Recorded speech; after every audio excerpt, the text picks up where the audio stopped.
Hi,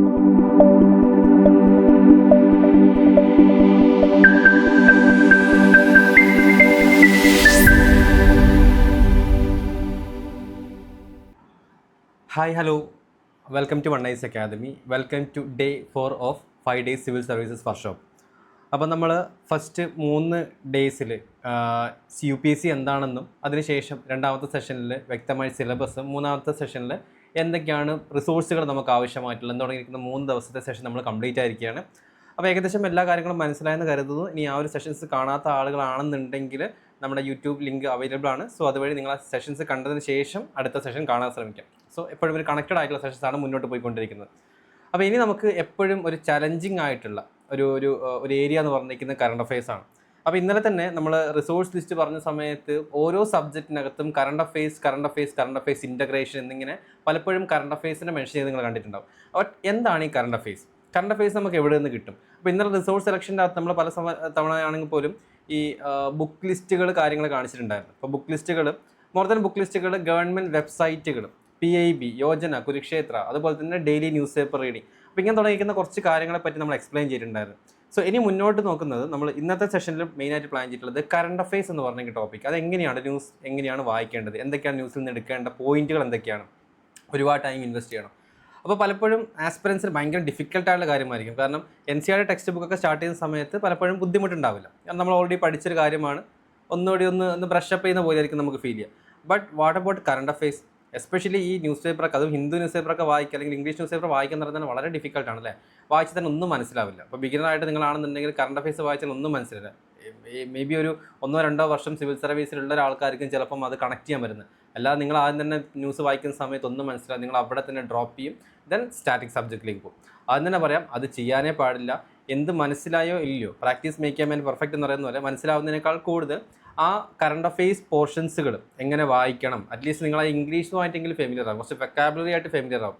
okay, so we can start. Current affairs, the most overhyped subject in UPSC. Most aspirants are not struggling because current affairs is difficult. They are struggling because nobody taught them how to read current affairs. Okay, അപ്പോൾ current affairs difficult എന്നതിനേക്കാൾ കൂടുതൽ current affairs എങ്ങനെ follow ചെയ്യണം എന്നുള്ള കാര്യങ്ങൾ പ്രത്യേകമായിട്ട് ഇവിടെ നിന്ന് കിട്ടില്ല. എങ്ങനെയാണ് ന്യൂസ് പേപ്പർ വായിക്കുക, കറണ്ട് അഫയേഴ്സ് ഇമ്പോർട്ടൻ്റ് ആണെന്ന് പറയും, പക്ഷേ എന്താണ് വായിക്കേണ്ടത്, എങ്ങനെയാണ് കറണ്ട് അഫയേഴ്സ് നോട്ട് പ്രിപ്പയർ ചെയ്യേണ്ടത്. അപ്പോൾ feel difficult, you are not alone, but the problem is in that subject, don't know where to start. അപ്പോൾ പ്രശ്നങ്ങൾ എന്താണ്, ഭയങ്കര ഡിഫിക്കൽട്ടാണെന്നുള്ള ഫീൽ വരും അല്ലേ. രണ്ടാമെന്ന് വെച്ച് കഴിഞ്ഞാൽ എവിടെ നിന്ന് സ്റ്റാർട്ട് ചെയ്യണം. ഇപ്പോൾ ന്യൂസ് പേപ്പർ നിങ്ങളിലേക്ക് വരുന്നു, അല്ലെങ്കിൽ പോട്ടെ ന്യൂസ് പേപ്പർ മാത്രമല്ല, പലപ്പോഴും നിങ്ങൾ ന്യൂസ് പേപ്പർ ഫോളോ ചെയ്യുന്ന സമയത്ത് മറ്റാരെങ്കിലും വന്ന് പറയും ഈ മാഗസിൻസ് വായിക്കണം, ആ മാഗസിൻസ് വായിക്കണം, ഗവൺമെൻറ് പബ്ലിക്കേഷൻസ്, റീസെൻ്റായിട്ട് വന്നിരിക്കുന്ന നോട്ടിഫിക്കേഷൻസ്, പോളിസികൾ. അപ്പോൾ നമുക്ക് മൊത്തത്തിലൊരു ഒരു ബൾക്കി ഫീൽ വരും അല്ലേ. അപ്പോൾ എവിടെ നിന്ന് സ്റ്റാർട്ട് ചെയ്യണം, the right framework changes everything. അപ്പോൾ എവിടെ നിന്ന് സ്റ്റാർട്ട് ചെയ്യണം, എൻ്റെ കറണ്ട് അഫയേഴ്സ് മെറ്റീരിയൽസ് എന്തായിരിക്കും എന്ന് നിങ്ങൾക്ക് ആദ്യം ഒരു ധാരണ വേണം. അല്ലെങ്കിൽ കണ്ട എല്ലാ മെറ്റീരിയൽസും വേണമെന്നല്ല, കറണ്ട് അഫയേഴ്സ് എന്ന് പറഞ്ഞിരിക്കുന്ന ഒരു ടോപ്പിക് എടുക്കുന്ന സമയത്ത് ഞാൻ എന്തിലേക്ക് ഫോക്കസ് ചെയ്യണം, എൻ്റെ മെറ്റീരിയൽസ് എന്തായിരിക്കണം. Read hours but remember nothing. അപ്പം പിന്നെ ചെയ്യുന്ന മറ്റൊരു കാര്യമാണ്, ഒരുപാട് ഹവേഴ്സ് ഇതിനു വേണ്ടി ഇൻവെസ്റ്റ് ചെയ്യും. അതായത് ഒരു 3-4 മണിക്കൂർ ഒരു ന്യൂസ് പേപ്പറിന് മുന്നിൽ തന്നെ നിങ്ങൾ ഇൻവെസ്റ്റ് ചെയ്യും, ബട്ട് നിങ്ങൾക്ക് എന്ത് മനസ്സിലാവില്ല, നിങ്ങൾക്കൊന്നും മനസ്സിലാവില്ല. Okay, you are reading like a reader, not like an officer. Okay, അതായത് നിങ്ങൾ വായിക്കേണ്ടത് ജസ്റ്റ് അതിൻ്റെ അകത്തുള്ള കാര്യങ്ങൾ അറിയുക എന്നുള്ളതാണ് നിങ്ങളുടെ ഉദ്ദേശം. അല്ല എല്ലാ കാര്യങ്ങളും മഗപ്പ് ചെയ്യുക അല്ലെങ്കിൽ ബൈഹാർട്ട് ചെയ്യുക എന്നുള്ള കണ്ടീഷൻസ് വേണ്ട.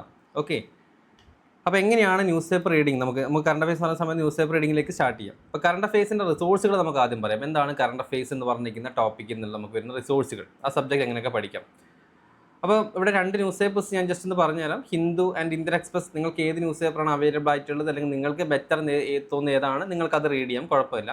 അപ്പോൾ ഹിന്ദു ആണ് പലപ്പോഴും റെക്കമെൻഡ് ചെയ്യുന്നത്. എന്ന് വെച്ച് കഴിഞ്ഞാൽ ബിഗിനേഴ്സായിട്ട് വരുന്ന ആൾക്ക് ഹിന്ദു ആണ് റെക്കമെൻഡ് ചെയ്തത് എന്ന് കരുതി ഇന്ത്യൻ എക്സ്പ്രസ് ഇമ്പോർട്ടൻ്റ് അല്ല. പല ക്വസ്റ്റ്യൻസും ഡയറക്റ്റ്ലി ഇന്ത്യൻ എക്സ്പ്രസ് എന്ന് ചോദിച്ചും കണ്ടിട്ടുണ്ട്. അപ്പോൾ എന്തുകൊണ്ടാണ് ഹിന്ദു റെക്കമെൻഡ് ചെയ്യുന്നത്, ഹിന്ദു ന്യൂസ് പേപ്പർ? ബെറ്റർ ആയിട്ടുള്ള എഡിറ്റോറിയൽ ക്വാളിറ്റി, ദാറ്റ് മീൻസ് അതിൻ്റെ അറേഞ്ച്മെൻറ്റ്സും ഒരു പെർട്ടിക്കുലർ ആയിട്ടുള്ള പാറ്റേൺ ഒക്കെ ഹിന്ദു ഫോളോ ചെയ്യുന്നതുകൊണ്ട് നമുക്ക് കുറച്ചുകൂടി ഒരു ഈസിനെസ് തോന്നും, ഓക്കെ, റീഡ് ചെയ്യാൻ വേണ്ടിയിട്ട്. ദെൻ ഇൻ്റർനാഷണൽ റിലേഷൻസിനെ വളരെ വ്യക്തമായിട്ട് പെർട്ടിക്കുലർ പേജിൽ തന്നെ ഒരു ആവശ്യമുള്ള കാര്യങ്ങൾ മാത്രം ഇൻക്ലൂഡ് ചെയ്തിട്ടുണ്ട്. ഒരുപാട് ഓതേഴ്സിൻ്റെ കാര്യങ്ങളൊന്നും പറയാതെ കുറച്ചുകൂടി ബ്യൂട്ടിഫുള്ളി ഒന്ന് ഓർഡർ ചെയ്തിട്ടാണ് ഇൻ്റർനാഷണൽ റിലേഷൻസിൻ്റെ ന്യൂസുകൾ വരുന്നത്. എക്കണോമി അനാലിസിസ് ആയിക്കോട്ടെ, അതുപോലെ തന്നെ എൻവയോൺമെൻറ്റ്, പെർട്ടിക്കുലർ ഡേയ്സിൽ എൻവയോൺമെൻറ്റ്, സയൻസ് ആൻഡ് ടെക്കിന് പെർട്ടിക്കുലർ ആയിട്ടുള്ള ഡേയ്സ്, പർട്ടിക്കുലറായിട്ട് തന്നെ സയൻസ് ആൻഡ് ടെക്കിന് ഈ ഒരു ഡേ ഉണ്ടായിരിക്കും. ഓക്കെ, അതുപോലെ തന്നെ എൻവയോൺമെൻറ്റിനും പർട്ടിക്കുലറായിട്ട് ഒരു ഡേ എൻവയോൺമെൻറ്റ് ആണെന്നുണ്ടെങ്കിൽ ഇപ്പോൾ കുറച്ചുകൂടി ഹിന്ദു ന്യൂസ് പേപ്പർ എന്ന് പറഞ്ഞിരിക്കുന്ന ഒരു എക്സാം ഓറിയൻറ്റഡ് ആയിട്ടാണ് മുന്നോട്ട് പോയിക്കൊണ്ടിരിക്കുന്നത്. ഒരു ടോപ്പിക്ക് പറയുന്നുണ്ടെങ്കിൽ ആ ടോപ്പിക്കുമായി ബന്ധപ്പെട്ട കാര്യങ്ങൾ തന്നെയായിരിക്കും അതിൽ എഡിറ്റോറിയൽസും കാര്യങ്ങളിലൊക്കെ വരുന്നത്. ഓക്കെ, അപ്പം ഫോർ എക്സാമ്പിൾ ക്ലൈമറ്റ് ചേഞ്ച് ആണെങ്കിൽ അല്ലെങ്കിൽ മൈഗ്രേഷൻ ആണെന്നുണ്ടെങ്കിൽ അത് തന്നെയായിരിക്കും എല്ലാ എഡിറ്റോറിയലും വരുന്നത്. അതിൻ്റെ പല വ്യൂ പോയിന്റുകൾ കിട്ടും. അപ്പോൾ നമുക്ക് ഒറ്റ ടോപ്പിക്കിൻ്റെ മുകളിൽ ഒരു ഓവറോൾ വ്യൂ പോയിന്റുകൾ കിട്ടും. Okay, so Indian Express is also excellent, but for beginners the Hindu is easier to standardise. അപ്പോൾ ഇത് എൻ്റെ റെക്കമെൻഡേഷൻ ആണ്. നിങ്ങൾ വായിച്ച് തുടങ്ങുന്നുണ്ടെങ്കിൽ ഹിന്ദു വായിക്കുക. അതോ ഇന്ത്യൻ എക്സ്പ്രസ് മോശം എന്നല്ല പറഞ്ഞത്. അപ്പോൾ ഞാൻ പേഴ്സണലി എനിക്ക് തോന്നിയൊരു കാര്യം ഞാൻ നിങ്ങളോട് ഷെയർ ചെയ്തെന്ന് മാത്രമേ ഉള്ളൂ. ഹിന്ദു ആയിരിക്കും കുറച്ചുകൂടി ബെറ്റർ. പിന്നീട് വരുന്ന അടുത്ത റിസോഴ്സുകൾ എന്തൊക്കെയാണ്? ഇത് ഡെയിലി ബേസിൽ വരുന്നതാണ് അല്ലേ, ഹിന്ദു ന്യൂസ് പേപ്പർ എന്നുള്ളതും. പിന്നീട് വരുന്നത് യോജന മാഗസിൻസ് അല്ല, യോജന എന്ന് പറയുന്നത് ഗവൺമെൻറ് പോളിസികൾ, ഗവൺമെൻറ് സ്കീമുകളെ പറ്റി ഗവൺമെൻറ് തന്നെ പബ്ലിഷ് ചെയ്യുന്നൊരു മാഗസിനാണ് യോജന മാഗസിൻസ്. ഒരു ഗവൺമെൻറ് സ്കീം എങ്ങനെ ഇറക്കുന്നു, ആ സ്കീമിൻ്റെ റിവ്യൂ എങ്ങനെയാണ്, സ്കീമിൻ്റെ ഇംപ്ലിമെൻറ്റേഷൻ എങ്ങനെയാണ്, അത് ആർക്കൊക്കെ ബെനിഫിറ്റ് ആവും എന്നുള്ള കാര്യങ്ങൾ. നമുക്കൊരു സ്കീം നോക്കുന്ന സമയത്ത് നമുക്ക് ഇത്ര കാര്യങ്ങൾ മാത്രം അറിഞ്ഞാൽ മതി. സോ ഒരു ഗവൺമെൻറ് സ്കീമിനെ പറ്റി നമ്മൾ UPSC പെർസ്പെക്റ്റീവിൽ പഠിക്കുന്നുണ്ടെങ്കിൽ ആ സ്കീം ആര് ലോഞ്ച് ചെയ്തു, ആ സ്കീമിൻ്റെ ഒബ്ജക്റ്റീവ് എന്താണ്, അതിൻ്റെ ബെനിഫിഷ്യറീസ് ആരൊക്കെയാണ്, അത് എത്രത്തോളം ഫണ്ട് അലോക്കേറ്റ് ചെയ്തു, അപ്പോൾ അതുകൊണ്ട് നമുക്ക് ഉണ്ടാകുന്ന സൊസൈറ്റിയിൽ ഉണ്ടാകുന്ന മാറ്റം എന്താണ്, ഇത്ര കാര്യങ്ങൾ മാത്രമാണ് സ്കീമിനെ പറ്റി UPSC പെർസ്പെക്റ്റീവിൽ നമുക്ക് പഠിക്കേണ്ട ആവശ്യമുള്ളൂ. അതിനാവശ്യമുള്ള കാര്യങ്ങൾ യോജന മാഗസിൻ കിട്ടും. Then Kurukshetra magazine, rural development, അത് നമ്മുടെ ഗ്രാമങ്ങളുടെ ഡെവലപ്മെൻറ്റൽ ആക്ടിവിറ്റീസ്, അതുപോലെ തന്നെ ഇപ്പോൾ എന്താണ് ഇപ്പോൾ ആശാ വർക്കേഴ്സൊക്കെ കേൾക്കാറുണ്ടല്ലേ. അപ്പോൾ അങ്ങനെ തുടങ്ങിയിരിക്കുന്ന ആളുകൾ എങ്ങനെയാണ് റൂറൽ ഏരിയയിലുള്ള ഡെവലപ്മെൻറ്റൽ പ്രൊജക്റ്റുകൾ, ഇപ്പോൾ റോഡായിരിക്കാം അല്ലെങ്കിൽ മറ്റെന്തെങ്കിലും പോകണ്ടോ അല്ലെങ്കിൽ കനാൽസുകളോ, അപ്പോൾ അങ്ങനെ എന്തെങ്കിലും ഡെവലപ്മെൻറ്റൽ പ്രൊജക്ട്സുകൾ, അതുപോലെ തന്നെ അവിടുത്തെ സൊസൈറ്റിയിലുള്ള അവിടുത്തെ ആളുകളുടെ ഒരു അവിടുത്തെ ആളുകളുടെ ജീവിത രീതി തുടങ്ങിയിരിക്കുന്ന കാര്യങ്ങളാണ് കുരുക്ഷേത്ര മാഗസീനിൽ നമുക്ക് പറഞ്ഞ്. ഇതും ഗവൺമെൻറ് പബ്ലിക്കേഷൻസ് ആണ്. ദെൻ നമ്മുടെ കറണ്ട് അഫയേഴ്സ് മാഗസിൻസ് ഉണ്ട്. അക്കാദമിയിൽ തന്നെ 6-7 കറണ്ട് അഫയേഴ്സ് മാഗസിൻസ് ഉണ്ട്. ദെൻ വേണ്ടത് എക്കണോമിക് സർവേ ആണ്. എക്കണോമിക് സർവേ എന്ന് പറഞ്ഞാൽ വർഷത്തിലൊരു ദിവസം മാത്രമാണ് എക്കണോമിക് സർവേ വരുന്നത്. ഓക്കെ, അതായത് ബഡ്ജറ്റ് പബ്ലിഷ് ചെയ്യുന്നതിൻ്റെ മുന്നേ എന്താണ് ഫിനാൻസ് മിനിസ്റ്ററി, അതുതന്നെ സ്റ്റേറ്റിൻ്റെ അല്ല കേട്ടോ, സെൻട്രൽ ഗവൺമെൻറ്റിൻ്റെ എക്കണോമിക് സർവേ ആണ് വേണ്ടത്. അപ്പം എന്താണ് എക്കണോമിക് സർവേ വ്യക്തമായിട്ട് പറയും. അവരുടെ ഫണ്ട് അലോക്കേഷൻസും ബഡ്ജറ്റിൽ ഫണ്ട് അലോക്കേഷനെ പറ്റി പറയുന്നുണ്ടെങ്കിൽ എക്കണോമിക് സർവേയിൽ അതിൻ്റെ ഒബ്ജക്റ്റീവിനെ പറ്റി പറയും. നമുക്ക് അതാണ് വേണ്ടത്. അപ്പോൾ അതാണ് എക്കണോമിക് സർവേയിൽ നമുക്ക് ആവശ്യമായിട്ടുള്ളത്. ദെൻ ബഡ്ജറ്റ് സമ്മറി ഉണ്ടാകും. മൊത്തത്തിൽ ബഡ്ജറ്റ് വായിക്കേണ്ട, നിങ്ങൾക്കൊന്നും മനസ്സിലാവില്ല, ബഡ്ജറ്റ് സമ്മറികൾ മാത്രം വായിക്കുക.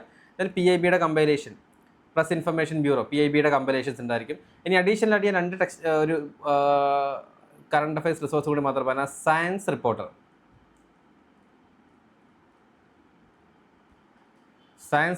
Then down to earth. അപ്പോൾ ഡൗൺ ടു എർത്ത് പറഞ്ഞിരിക്കുന്ന എൻവയോൺമെൻറ്റ് ബന്ധപ്പെട്ടിരിക്കുന്ന ടോപ്പിക്കുകൾ നമുക്ക് ഡൗൺ ടു എർത്ത് നിന്ന് കിട്ടും. സയൻസ് റിപ്പോർട്ട് എന്ന് പറഞ്ഞാൽ സയൻസ് ആൻഡ് ടെക്കുമായി ബന്ധപ്പെട്ടിരിക്കുന്ന സെപ്പറേറ്റ് ആയിട്ട് നമുക്ക് ഇതിൽ നിന്ന് കിട്ടും. അപ്പോൾ ഈ കാര്യങ്ങൾ നമുക്ക് ലഭിക്കാം. ഈ കംപ്ലീറ്റ് മാഗസിൻസിൻ്റെ ഒരു സാമ്പിൾ വേണമെങ്കിൽ നമ്മുടെ വെബ്സൈറ്റിൽ നിങ്ങൾക്ക് റിസോഴ്സ് സെക്ഷനിൽ പോയി കഴിഞ്ഞാൽ നിങ്ങൾക്ക് കിട്ടും. ഒരു സാമ്പിൾ നമ്മൾ ഓൾറെഡി എല്ലാ ഇതിൻ്റെയും അപ്ലോഡ് ചെയ്തിട്ടുണ്ട്. ഇനി നമ്മൾ വീണ്ടും അത് കുറച്ചുകൂടി സ്ട്രക്ചറൈസ് ചെയ്ത് നെക്സ്റ്റ് ബാച്ച് മുതൽ വീണ്ടും സ്റ്റാർട്ട് ചെയ്യുന്നതായിരിക്കും. Okay, so you don't need 10 current affairs sources, you need 1 source revise multiple times. ഇതെപ്പോഴും പറയുന്നൊരു കാര്യമാണ്. UPSCൻ്റെ ഒരു മന്ത്രം തന്നെയാണ് റിവിഷൻ എന്ന് പറഞ്ഞിട്ടുള്ളത്. ഒരുപാട് റിസോഴ്സിൽ പോകുന്നതിന് റിവൈസ് ചെയ്തുകൊണ്ടിരിക്കുക, സെയിം കാര്യം തന്നെ റിവൈസ് ചെയ്തുകൊണ്ടിരിക്കുക എന്നുള്ളത്. അപ്പോൾ ഒരുപാട് കറണ്ട് അഫയേഴ്സ് റിസോഴ്സിലേക്ക് പോകുന്നതിന് പകരമായിട്ട് ഒരു റിസോഴ്സ് മാത്രം ചൂസ് ചെയ്യുക, ആ റിസോഴ്സിൽ മാത്രം സ്റ്റിക്ക് ഓൺ ചെയ്യുക, അതിൽ നിന്ന് കിട്ടുന്ന കാര്യങ്ങൾ മാത്രം ഫോക്കസ് ചെയ്ത് മുന്നോട്ട് പോയിക്കൊണ്ടിരിക്കുക. ഓക്കെ, സോ കറണ്ട് അഫയേഴ്സ് അത്ര മാത്രം നോക്കിയാൽ മതി. അല്ലാതെ നിങ്ങൾക്ക് എല്ലാം പഠിക്കാമെന്ന് വെച്ചാൽ നിങ്ങൾക്ക് കൺഫ്യൂഷൻ ആവുകയുള്ളൂ. ഇപ്പോൾ UPSC ആണ് എല്ലാം പഠിക്കണമെന്ന് വിചാരിച്ചു കഴിഞ്ഞാൽ നിങ്ങൾക്ക് അവൈലബിൾ ആയിട്ട് എല്ലാ മെറ്റീരിയൽസും പഠിച്ചോളൂ, കുഴപ്പമൊന്നുമില്ല, ടൈമൊക്കെ ഉണ്ടെങ്കിൽ പഠിച്ചോളൂ. പക്ഷേ നിങ്ങൾ കൺഫ്യൂഷനാവും, മൊത്തത്തിൽ കൺഫ്യൂസ്ഡ് ആവും. അതൊക്കെ ഒരു ക്വസ്റ്റ്യൻ വന്നു കഴിഞ്ഞാൽ UPSC ട്രിക്കി ക്വസ്റ്റ്യൻസ് പ്രിലിംസിലോ മെയിൻസിൽ ചോദിച്ചു കഴിഞ്ഞാൽ നിങ്ങൾക്ക് ആ കോണ്ടെക്സ്റ്റ് അറിയായിരിക്കും. എന്താണ് കോണ്ടെക്സ്റ്റ് എന്നുള്ള കാര്യങ്ങൾ, അല്ലെങ്കിൽ ക്വസ്റ്റ്യൻ എന്താണ് ചോദിച്ചെന്നുള്ള കാര്യങ്ങൾ നിങ്ങൾക്ക് അറിയായിരിക്കും. ബട്ട് അതിൻ്റെ എക്സാക്റ്റ് ആൻസർ നിങ്ങൾക്ക് എത്താൻ സാധിക്കില്ല. നിങ്ങൾക്കൊരു 50-50 ചാൻസ് മാത്രമേ ഉള്ളൂ, ഇതാണോ അതാണോ ശരി എന്നുള്ളത്. ബട്ട് പ്രിസൈസ് ആയിട്ട് നമുക്ക് ആൻസർ അറിയണമെന്നുണ്ടെങ്കിൽ, ഇപ്പോൾ ഫോർ എക്സാമ്പിൾ നിങ്ങളുടെ മുന്നിലേക്ക് 2 ക്വസ്റ്റ്യൻ വരുന്നു. ഓക്കെ, അല്ലെങ്കിൽ 2 പേരെടുക്കാം. ഒരു A എന്ന് പറഞ്ഞ സ്റ്റുഡൻസും ഒരു B എന്ന് പറഞ്ഞ സ്റ്റുഡൻറ്റും.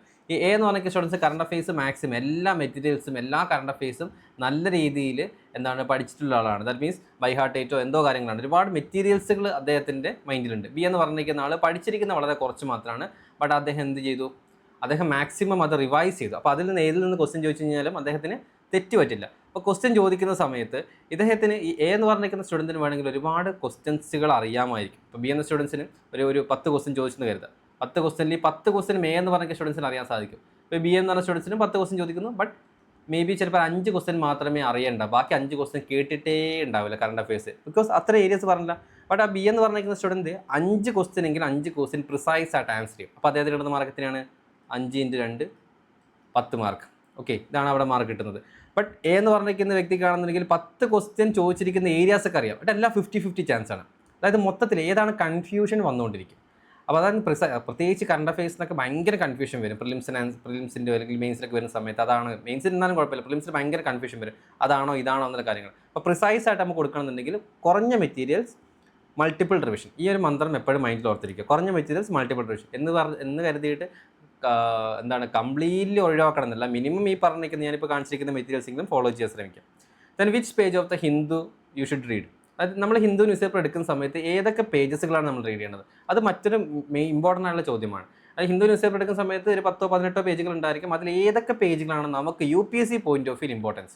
അല്ല ആദ്യം തന്നെ നിങ്ങൾ തുറക്കുന്ന സമയത്ത് ഫ്രണ്ട് പേജ്, ഓക്കെ, ഇത് ഓഫ്ലൈൻ മീറ്റിംഗ് സെഷൻ ആണെങ്കിൽ തീർച്ചയായിട്ടും നിങ്ങൾക്ക് ന്യൂസ് പേപ്പർ വെച്ച് കാണിച്ചു തരുന്നു. അപ്പോൾ ഫ്രണ്ട് പേജ്, ഫസ്റ്റ് പേജിലാണ് ഏകദേശം ഇമ്പോർട്ടൻ്റ് ആയിട്ടുള്ളത്, നാഷണൽ ഇൻ്റർനാഷണൽ ലെവൽ ഇമ്പോർട്ടൻ്റ് ആയിട്ടുള്ള കാര്യങ്ങളൊക്കെ ഫ്രണ്ട് പേജിലാണ് ഫസ്റ്റ് തന്നെ കൊടുക്കുക. അതിനുശേഷം നിങ്ങൾക്ക് എന്ത് ചെയ്യാം, അതിനുശേഷം നിങ്ങൾക്ക് ഫ്രണ്ട് പേജിൽ ഒരു സ്റ്റാർട്ടിങ് മാത്രം എടുക്കുക. ആ ഫ്രണ്ട് പേജിൻ്റെ കണ്ടിന്യൂറ്റി ആയിട്ട് മറ്റേതെങ്കിലും പേജിലുണ്ടായിരിക്കും. ഫ്രണ്ട് പേജ് എന്ന് വെച്ചാൽ അട്രാക്റ്റീവ് പേജാക്കാൻ വേണ്ടിയിട്ടാണ് കുറച്ച് ഇമ്പോർട്ടൻറ്റ് കാര്യങ്ങൾ വെച്ചിട്ട് ഫില്ലാക്കിയിട്ടുള്ളത്. കംപ്ലീറ്റ് ന്യൂസ് അതിൽ ഉണ്ടായിരിക്കില്ല, അതിൻ്റെ എന്തെങ്കിലും ഒരു കുറച്ച് പോർഷൻസ് മറ്റേതെങ്കിലും പേജസിലുണ്ടാകും. ദെൻ നിങ്ങൾ അടുത്ത നാഷണൽ പേജിലേക്ക്, പിന്നീട് നിങ്ങൾക്ക് നെക്സ്റ്റ് വരുന്ന പേജ് എന്ന് വെച്ച് കഴിഞ്ഞാൽ സ്റ്റേറ്റിൻ്റെ പേജ് ആയിരിക്കും. ഇപ്പോൾ നമ്മുടെ കേരളത്തിലെ എഡിഷൻ ആണെങ്കിൽ കേരള എഡിഷൻ ആണെന്നുണ്ടെങ്കിൽ കേരളത്തിലെ കാര്യങ്ങളായിരിക്കും. പിന്നെ തിരുവനന്തപുരം ആണെങ്കിൽ അത് സിറ്റി എഡിഷൻ ഉണ്ടായിരിക്കും, തിരുവനന്തപുരം, കാലിക്കറ്റ്, കൊച്ചി എന്ന് പറഞ്ഞിരിക്കുന്ന എഡിഷൻ ഉണ്ടായിരിക്കും. ദെൻ സ്റ്റേറ്റ് എഡിഷൻ കേരളത്തിലെ ന്യൂസുകൾ മാത്രമേ, അതൊന്നും നമുക്ക് ആവശ്യമായിട്ടില്ല. പിന്നീട് സൗത്ത് എഡിഷൻ എന്നത് സദേൺ സ്റ്റേറ്റ്സിൻ്റെ എഡിഷൻ ആയിരിക്കും. അതിനുശേഷം വരുന്നൊരു പേജാണ് നാഷണൽ പേജ് എന്ന് പറഞ്ഞിരിക്കുന്നത്. ദാറ്റ് മീൻസ് ന്യൂസ് പേജ് എന്ന് പറയും. ഓക്കെ, ന്യൂസ് പേജ് എന്നാണ് സാധാരണ കാണാറുള്ളത്, നാഷണൽ പേജ് എന്ന് പറയില്ല, ന്യൂസ് പേജ് എന്നാണ് വരാറുള്ളത്. അപ്പോൾ ന്യൂസ് പേജിൽ 1, 2, 3 ഉണ്ടായിരിക്കും, അതിലെല്ലാ രാഷ്ട്രീയ വാർത്തകളും കാര്യങ്ങളൊക്കെ ഉണ്ടായിരിക്കും. ബട്ട് ഒരു ഏകദേശം ഒരു ഐഡിയ പറയുകയാണെന്നുണ്ടെങ്കിൽ അതിൻ്റെ ഫസ്റ്റ് ന്യൂസ് പേജ്, രണ്ടാമത്തെ ന്യൂസ് പേജ്, മൂന്നാമത്തെ ന്യൂസ് പേജിൽ എത്തുന്ന സമയത്ത് കുറച്ചുകൂടി നല്ല പോയിന്റുകൾ ഉണ്ടായിരിക്കും. ഫസ്റ്റ് 2 ന്യൂസ് പേജുകളും പൊളിറ്റിക്സും കാര്യങ്ങളൊക്കെ മാത്രമേ ഉണ്ട്, നമുക്ക് അത്ര ഇമ്പോർട്ടൻ്റ് അല്ല. ആ ന്യൂസ് പേജിൽ നിന്ന് നമുക്ക് ഇൻഫർമേഷൻസ് കിട്ടും. ദാറ്റ് മീൻസ് എന്താണ് ഇമ്പോർട്ടൻ്റ് ആയിട്ട് പഠിക്കേണ്ടതിൻ്റെ കാര്യങ്ങൾ, പ്രിലിംസ് പോയിന്റ് ഓഫ് വ്യൂലൊക്കെ ഒരുപാട് പോയിന്റുകൾ കിട്ടും. പക്ഷേ നമുക്കൊരു ഇഷ്യൂസുമായി ബന്ധപ്പെട്ടിട്ടുള്ള ഒരു ഒപ്പീനിയൻ നമുക്ക് ലഭിക്കില്ല. Then comes to editorial page. എഡിറ്റോറിയൽസിലേക്ക് വരുന്ന സമയത്ത് ന്യൂസ് പേജിൽ നിന്ന് നമുക്ക് ന്യൂസുകളാണ് ലഭിക്കുന്നത്. എന്ന് വെച്ച് കഴിഞ്ഞാൽ നമുക്ക് ഇൻഫർമേഷൻസ് ആണ് കളക്ട് ചെയ്യുന്നത്. അതായത് ജസ്റ്റ് ഒപ്പീനിയൻ ഉണ്ടായിരിക്കും, ഇന്നേ സംഭവം ഇന്നേ സ്ഥലത്ത് നടന്നു എന്ന് മാത്രമേ ഉണ്ടായിരിക്കുള്ളൂ. ഓക്കെ, അതല്ലാതെ അത് ശരിയാണോ തെറ്റാണോ എന്നുള്ള കാര്യങ്ങൾ പറയില്ല, ജസ്റ്റ് നമ്മുടെ മുന്നിലേക്ക് ഇൻഫർമേഷൻസ് എത്തിക്കുക എന്ന് മാത്രമേ ഉള്ളൂ. ഓക്കെ, ഇനി എഡിറ്റോറിയലിലേക്ക് വരുന്ന സമയത്ത് എഡിറ്റോറിയൽ എന്ന് പറഞ്ഞിരിക്കുന്ന ഒപ്പീനിയൻ പേജാണ്. ഓക്കെ, എന്താണ് ഈ ഒപ്പീനിയൻ പേജ് എന്ന് പറയുന്നത്? ദാറ്റ് മീൻസ് എഡിറ്റോറിയൽ എക്സ്പ്ലെയിൻഡ് എന്ന് പറഞ്ഞിരിക്കുന്ന പേജ് എന്നൊക്കെ പറയുന്നത് എഡിറ്റോറിയൽ ഏതെങ്കിലും ഒരു വ്യക്തി എഴുതുന്നതാണ്. അതായത് ഒരു ഇഷ്യൂ വന്നിട്ടുണ്ടെങ്കിൽ ആ ഇഷ്യൂവിൻ്റെ അകത്ത് ആ വ്യക്തിയുടെ ഒരു ഒപ്പീനിയൻ എന്താണ്, ഓക്കെ, അതാണ് എഡിറ്റോറിയൽ പേജിൽ വരുന്നത്. സോ അതായത് ഇപ്പം നമ്മൾ ഇസ്രായേൽ പാലസ്തീൻ വാറിനെ പറ്റി പറഞ്ഞു. ഇസ്രായേൽ പാലസ്തീൻ വാറിൻ്റെ ഒരു സിറ്റുവേഷൻ വരുന്ന സമയത്ത്, ഓക്കെ, ഇസ്രായേൽ പാലസ്തീൻ ഒരു വാറാണ് അവിടെ നടക്കുന്നത്. അപ്പോൾ ഇസ്രായേൽ പാലസ്തീൻ വാർ എന്താണ്, അതെന്തുകൊണ്ട് നടന്നു എന്നുള്ള കാര്യങ്ങളായിരിക്കും ചിലപ്പോൾ നമുക്ക് ന്യൂസ് പേജിൽ നിന്ന് കിട്ടുന്നത്. പക്ഷേ എഡിറ്റോറിയൽ പേജിലേക്ക് പോകുന്ന സമയത്ത് ഈ വാർ നല്ലതാണോ ചീത്തയാണോ, അതിൽ ഇന്ത്യയുടെ സ്റ്റാൻഡ് എന്താണ്, ഇന്ത്യ എന്തുകൊണ്ട് വായി തുറക്കുന്നില്ല എന്ന് തുടങ്ങിക്കുന്ന കുറേ ഓതേഴ്സ് വന്നിട്ട് ഇന്ത്യയുടെ സ്റ്റാൻഡ് എങ്ങനെയായിരിക്കണം, ഗ്ലോബൽ പൊളിറ്റിക്സ് എന്തായിരിക്കണം, അല്ലെങ്കിൽ ക്ലൈമറ്റ് ചേഞ്ച് വരുന്നു, അല്ലെങ്കിൽ കൊറോണ വൈറസിൻ്റെ പ്രശ്നങ്ങൾ വരുന്നു, അങ്ങനെ എന്താണോ നാഷണൽ ഇമ്പോർട്ടൻസിൽ അതിൽ മെയിനായിട്ട് വളരെ വലിയ ഡിപ്ലോമാറ്റ്സ് അതുപോലെ തന്നെ സ്കോളേഴ്സിൻ്റെ ഒക്കെ എന്ത് ലഭിക്കും, ഒപ്പീനിയൻസ് കിട്ടും. അത് വളരെ ഇമ്പോർട്ടൻ്റ് ആണ്. ബിക്കോസ് മെയിൻസ് ആൻസർ റൈറ്റിംഗിൽ എഡിറ്റോറിയൽ വളരെ ഇമ്പോർട്ടൻ്റ് ആണ്. ബിക്കോസ് മെയിൻസ് ആൻസർ റൈറ്റിംഗിൽ നമ്മളോട് ഇൻഫർമേഷനല്ല ചോദിക്കുന്നത്, നിങ്ങളോട് ആ ഒരു ഇഷ്യൂസ് മുന്നിലേക്ക് തരും, അതിന് ആസ് എ വേ ഫോർവേഡ് എന്താണ്, അല്ലെങ്കിൽ അതിൻ്റെ ഒപ്പീനിയൻ എന്താണെന്നാണ് നിങ്ങളോട് ചോദിക്കാൻ വരുന്നത്. ഓക്കെ, അപ്പോൾ എഡിറ്റോറിയൽ നടന്നിരിക്കുന്നത് മെയിൻസ് പെർസ്പെക്റ്റീവിൽ കുറച്ച് വിവരമുള്ള ആളുകളൊക്കെ എഴുതി വെച്ച് അവരുടെ ഒരു വ്യൂ പോയിന്റ്, ഓക്കെ അങ്ങനെ ചെയ്യാമായിരുന്നു ഇന്ത്യക്ക് എന്നൊക്കെ വെച്ച് പറയുന്ന കുറച്ച് കാര്യങ്ങളാണ് ഒപ്പീനിയൻസ് പേജാണ്. എക്സ്പ്ലെയിൻഡ് പേജ് എന്ന് പറയുന്ന സമയത്ത് ഒരു ടോപ്പിക് ഉണ്ടായിരിക്കും, ആ ടോപ്പിക്കിൻ്റെ each and every corner detail ആക്കുന്ന പേജാണ് എക്സ്പ്ലെയിൻ. ഏതെങ്കിലും ഒരു ടോപ്പിക്ക് മാത്രം ചിലപ്പോൾ ഉണ്ടായിരിക്കും, മേ ബി ചിലപ്പോൾ ക്ലൈമറ്റ് ചേഞ്ച്, അല്ലെങ്കിൽ maybe science and technology, പുതിയ ടെക്നോളജി വരുന്നതോ, ഇപ്പം ക്രിസ്പർ കാസ് എന്നൊക്കെ ടെക്നോളജി ഉണ്ട് ജീൻ എഡിറ്റിങ്ങിന് വേണ്ടിയിട്ട്, അങ്ങനെയുള്ള എന്തെങ്കിലും ടെക്നോളജി ആണെന്നുണ്ടെങ്കിൽ അതിനെപ്പറ്റി ഡീറ്റെയിൽ ആയിട്ട് എന്താണ് ആ ടെക്നോളജി, കംപ്ലീറ്റ് കാര്യങ്ങൾ, പിന്നീട് നിങ്ങൾ വേറെ എവിടെയും പോകേണ്ട ആവശ്യമില്ല, ആ ഒരു എക്സ്പ്ലെയിൻഡ് പേജിൽ വരുന്ന ഒരു ടോപ്പിക് മാത്രമുണ്ട്, ആ ടോപ്പിക്ക് മാത്രം വായിച്ചാൽ മതി. എക്കണോമി പേജിലേക്ക് വരുന്ന സമയത്ത് ഒരുപാട് അനാലിസിസ് ഉണ്ടായിരിക്കും, പിന്നെ ഒരുപാട് കമ്പനികൾ അങ്ങോട്ട് ബൈ ചെയ്യുന്നു, ടാറ്റ കമ്പനി ഷെയർ വിറ്റു, അല്ലെങ്കിൽ മറ്റേ കമ്പനി ഇങ്ങനെ ചെയ്തു, ഇങ്ങനത്തെ കാര്യങ്ങളൊക്കെ കുറച്ചുണ്ടായിരിക്കും, അതൊന്നും നമുക്ക് വേണ്ട ആവശ്യമില്ല. ഓക്കെ, നമുക്ക് വേണ്ടത് നാഷണൽ ലെവൽ മാർക്കറ്റിങ്ങിൽ എന്തെങ്കിലും സംഭവിക്കുന്നുണ്ടോ അത് മാത്രം അറിഞ്ഞാൽ മതി. ഓക്കെ, എക്കണോമി എന്ന് പറഞ്ഞ ടോപ്പിക് വരുന്ന സമയത്ത് കുഞ്ഞു കാര്യങ്ങൾ, ഇപ്പം ഓലാസ് കൂട്ടി, അല്ലെങ്കിൽ ഓല ഇലക്ട്രിക്കൽസിൻ്റെ ഷെയർ വാല്യൂ കുറഞ്ഞു, അല്ലെങ്കിൽ നിഫ്റ്റി ഇടിഞ്ഞു, ഇങ്ങനത്തെ കാര്യങ്ങളൊന്നും നമുക്ക് വലിയ ഇമ്പോർട്ടൻ്റ് അല്ല, ട്രേഡിങ്ങോ കാര്യങ്ങളോ ഒന്നും വലിയ ഇമ്പോർട്ടൻ്റ് അല്ല. ബട്ട് നമ്മുടെ മാർക്കറ്റിനകത്തുള്ള മോണിറ്ററി പോളിസി എന്താണ്, RBI എന്ത് ചെയ്യുന്നു, മാർക്കറ്റ് ഇൻഫ്ലേഷൻ റേറ്റ് കൂടിക്കൊണ്ടിരിക്കുന്നു, സാധനങ്ങളുടെ വില കൂടിക്കൊണ്ടിരിക്കുന്നു, അതുപോലെ തന്നെ എമൗണ്ട് കൂടിക്കൊണ്ടിരിക്കുന്നു, ഡോളർ ഹൈക്ക് ചെയ്തുകൊണ്ടിരിക്കുന്നു, അങ്ങനെ തുടങ്ങിയിരിക്കുന്ന നമ്മുടെ മണീനെയും മാർക്കറ്റിലേക്ക് ഇറങ്ങുന്ന പൈസേനെ പറ്റിയുള്ള ന്യൂസുകളാണെന്നുണ്ടെങ്കിൽ നമുക്ക് നോക്കിയാൽ മതി. അല്ലാതെ ടാറ്റ കമ്പനി പോയിരുന്നോ അല്ലെങ്കിൽ മറ്റേതെങ്കിലും കമ്പനി സാധനങ്ങൾ സെല്ല് ചെയ്തെന്നോ അല്ലെങ്കിൽ ലോസ് ആയെന്നുള്ള കാര്യങ്ങളൊക്കെ ന്യൂസാണ്, ന്യൂസ് പേപ്പറാണ്, അതൊക്കെ ഉണ്ടായിരിക്കും. പക്ഷെ അതൊന്നും നമുക്ക് ഇമ്പോർട്ടൻ്റ് അല്ല. ദെൻ സയൻസ് ആൻഡ് ടെക്കിലേക്ക് വരുന്ന സമയത്ത് സയൻസ് ആൻഡ് ടെക് എപ്പോഴും ഒരു വീക്ക്ലി വൺസ് എന്നൊരു പേജ് ആയിരിക്കും സയൻസ് ആൻഡ് ടെക്കിന് ഉണ്ടാകുന്നത്. ഓക്കെ, എക്കണോമി കഴിഞ്ഞാൽ പിന്നെ ഉടനെ തന്നെ എന്താണ് ഇൻ്റർനാഷണൽ റിലേഷൻസിലേക്ക് എത്തും. അതിനുശേഷം പിന്നെ സ്പോർട്സ് പേജും കാര്യങ്ങളൊക്കെയാണ്, വലിയ ഇമ്പോർട്ടൻ്റ് അല്ല. പിന്നെ സയൻസ് ആൻഡ് ടെക് പേജ് വരുന്ന സമയത്ത് സയൻസ് ആൻഡ് ടെക്കിൽ എല്ലാ കാര്യങ്ങളും ഒന്ന് വായിച്ചു നോക്കുക അല്ലേ, കുറച്ചുകൂടി ക്യൂരിയോസിറ്റി ഉള്ളതാണ്.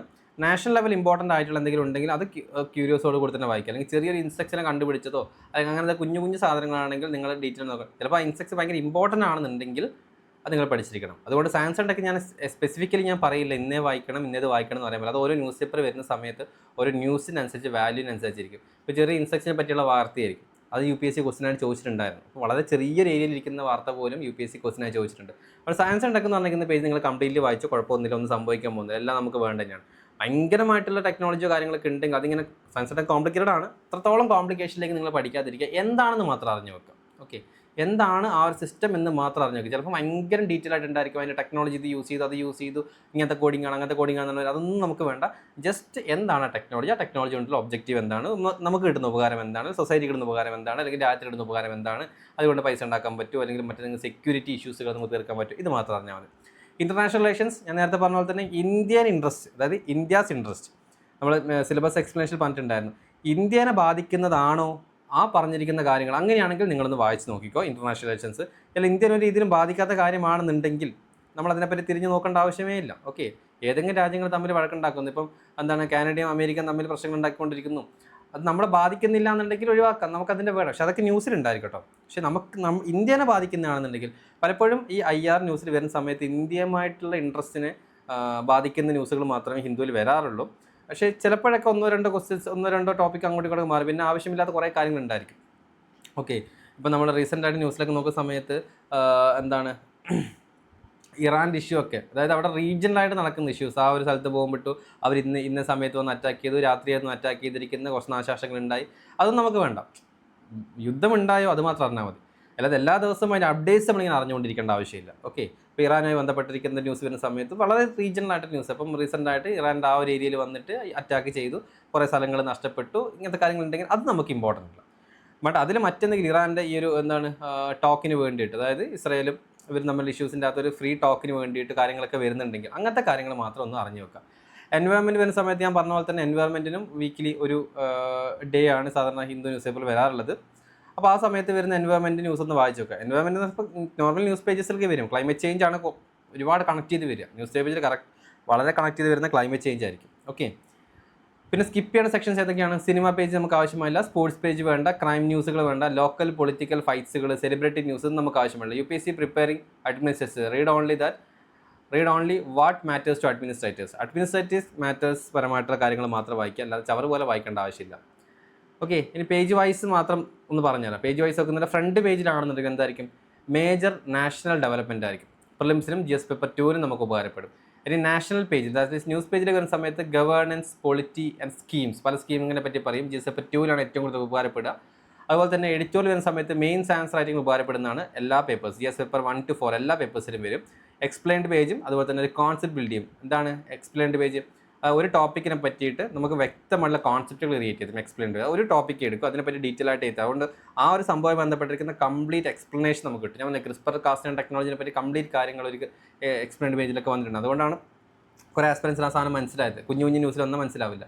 അതും എല്ലാ പേപ്പേഴ്സിലും നമുക്ക് കോൺസെപ്റ്റ് ക്ലിയർ ആവും ഓരോ ടോപ്പിക്കിനെ പറ്റിയിട്ട്.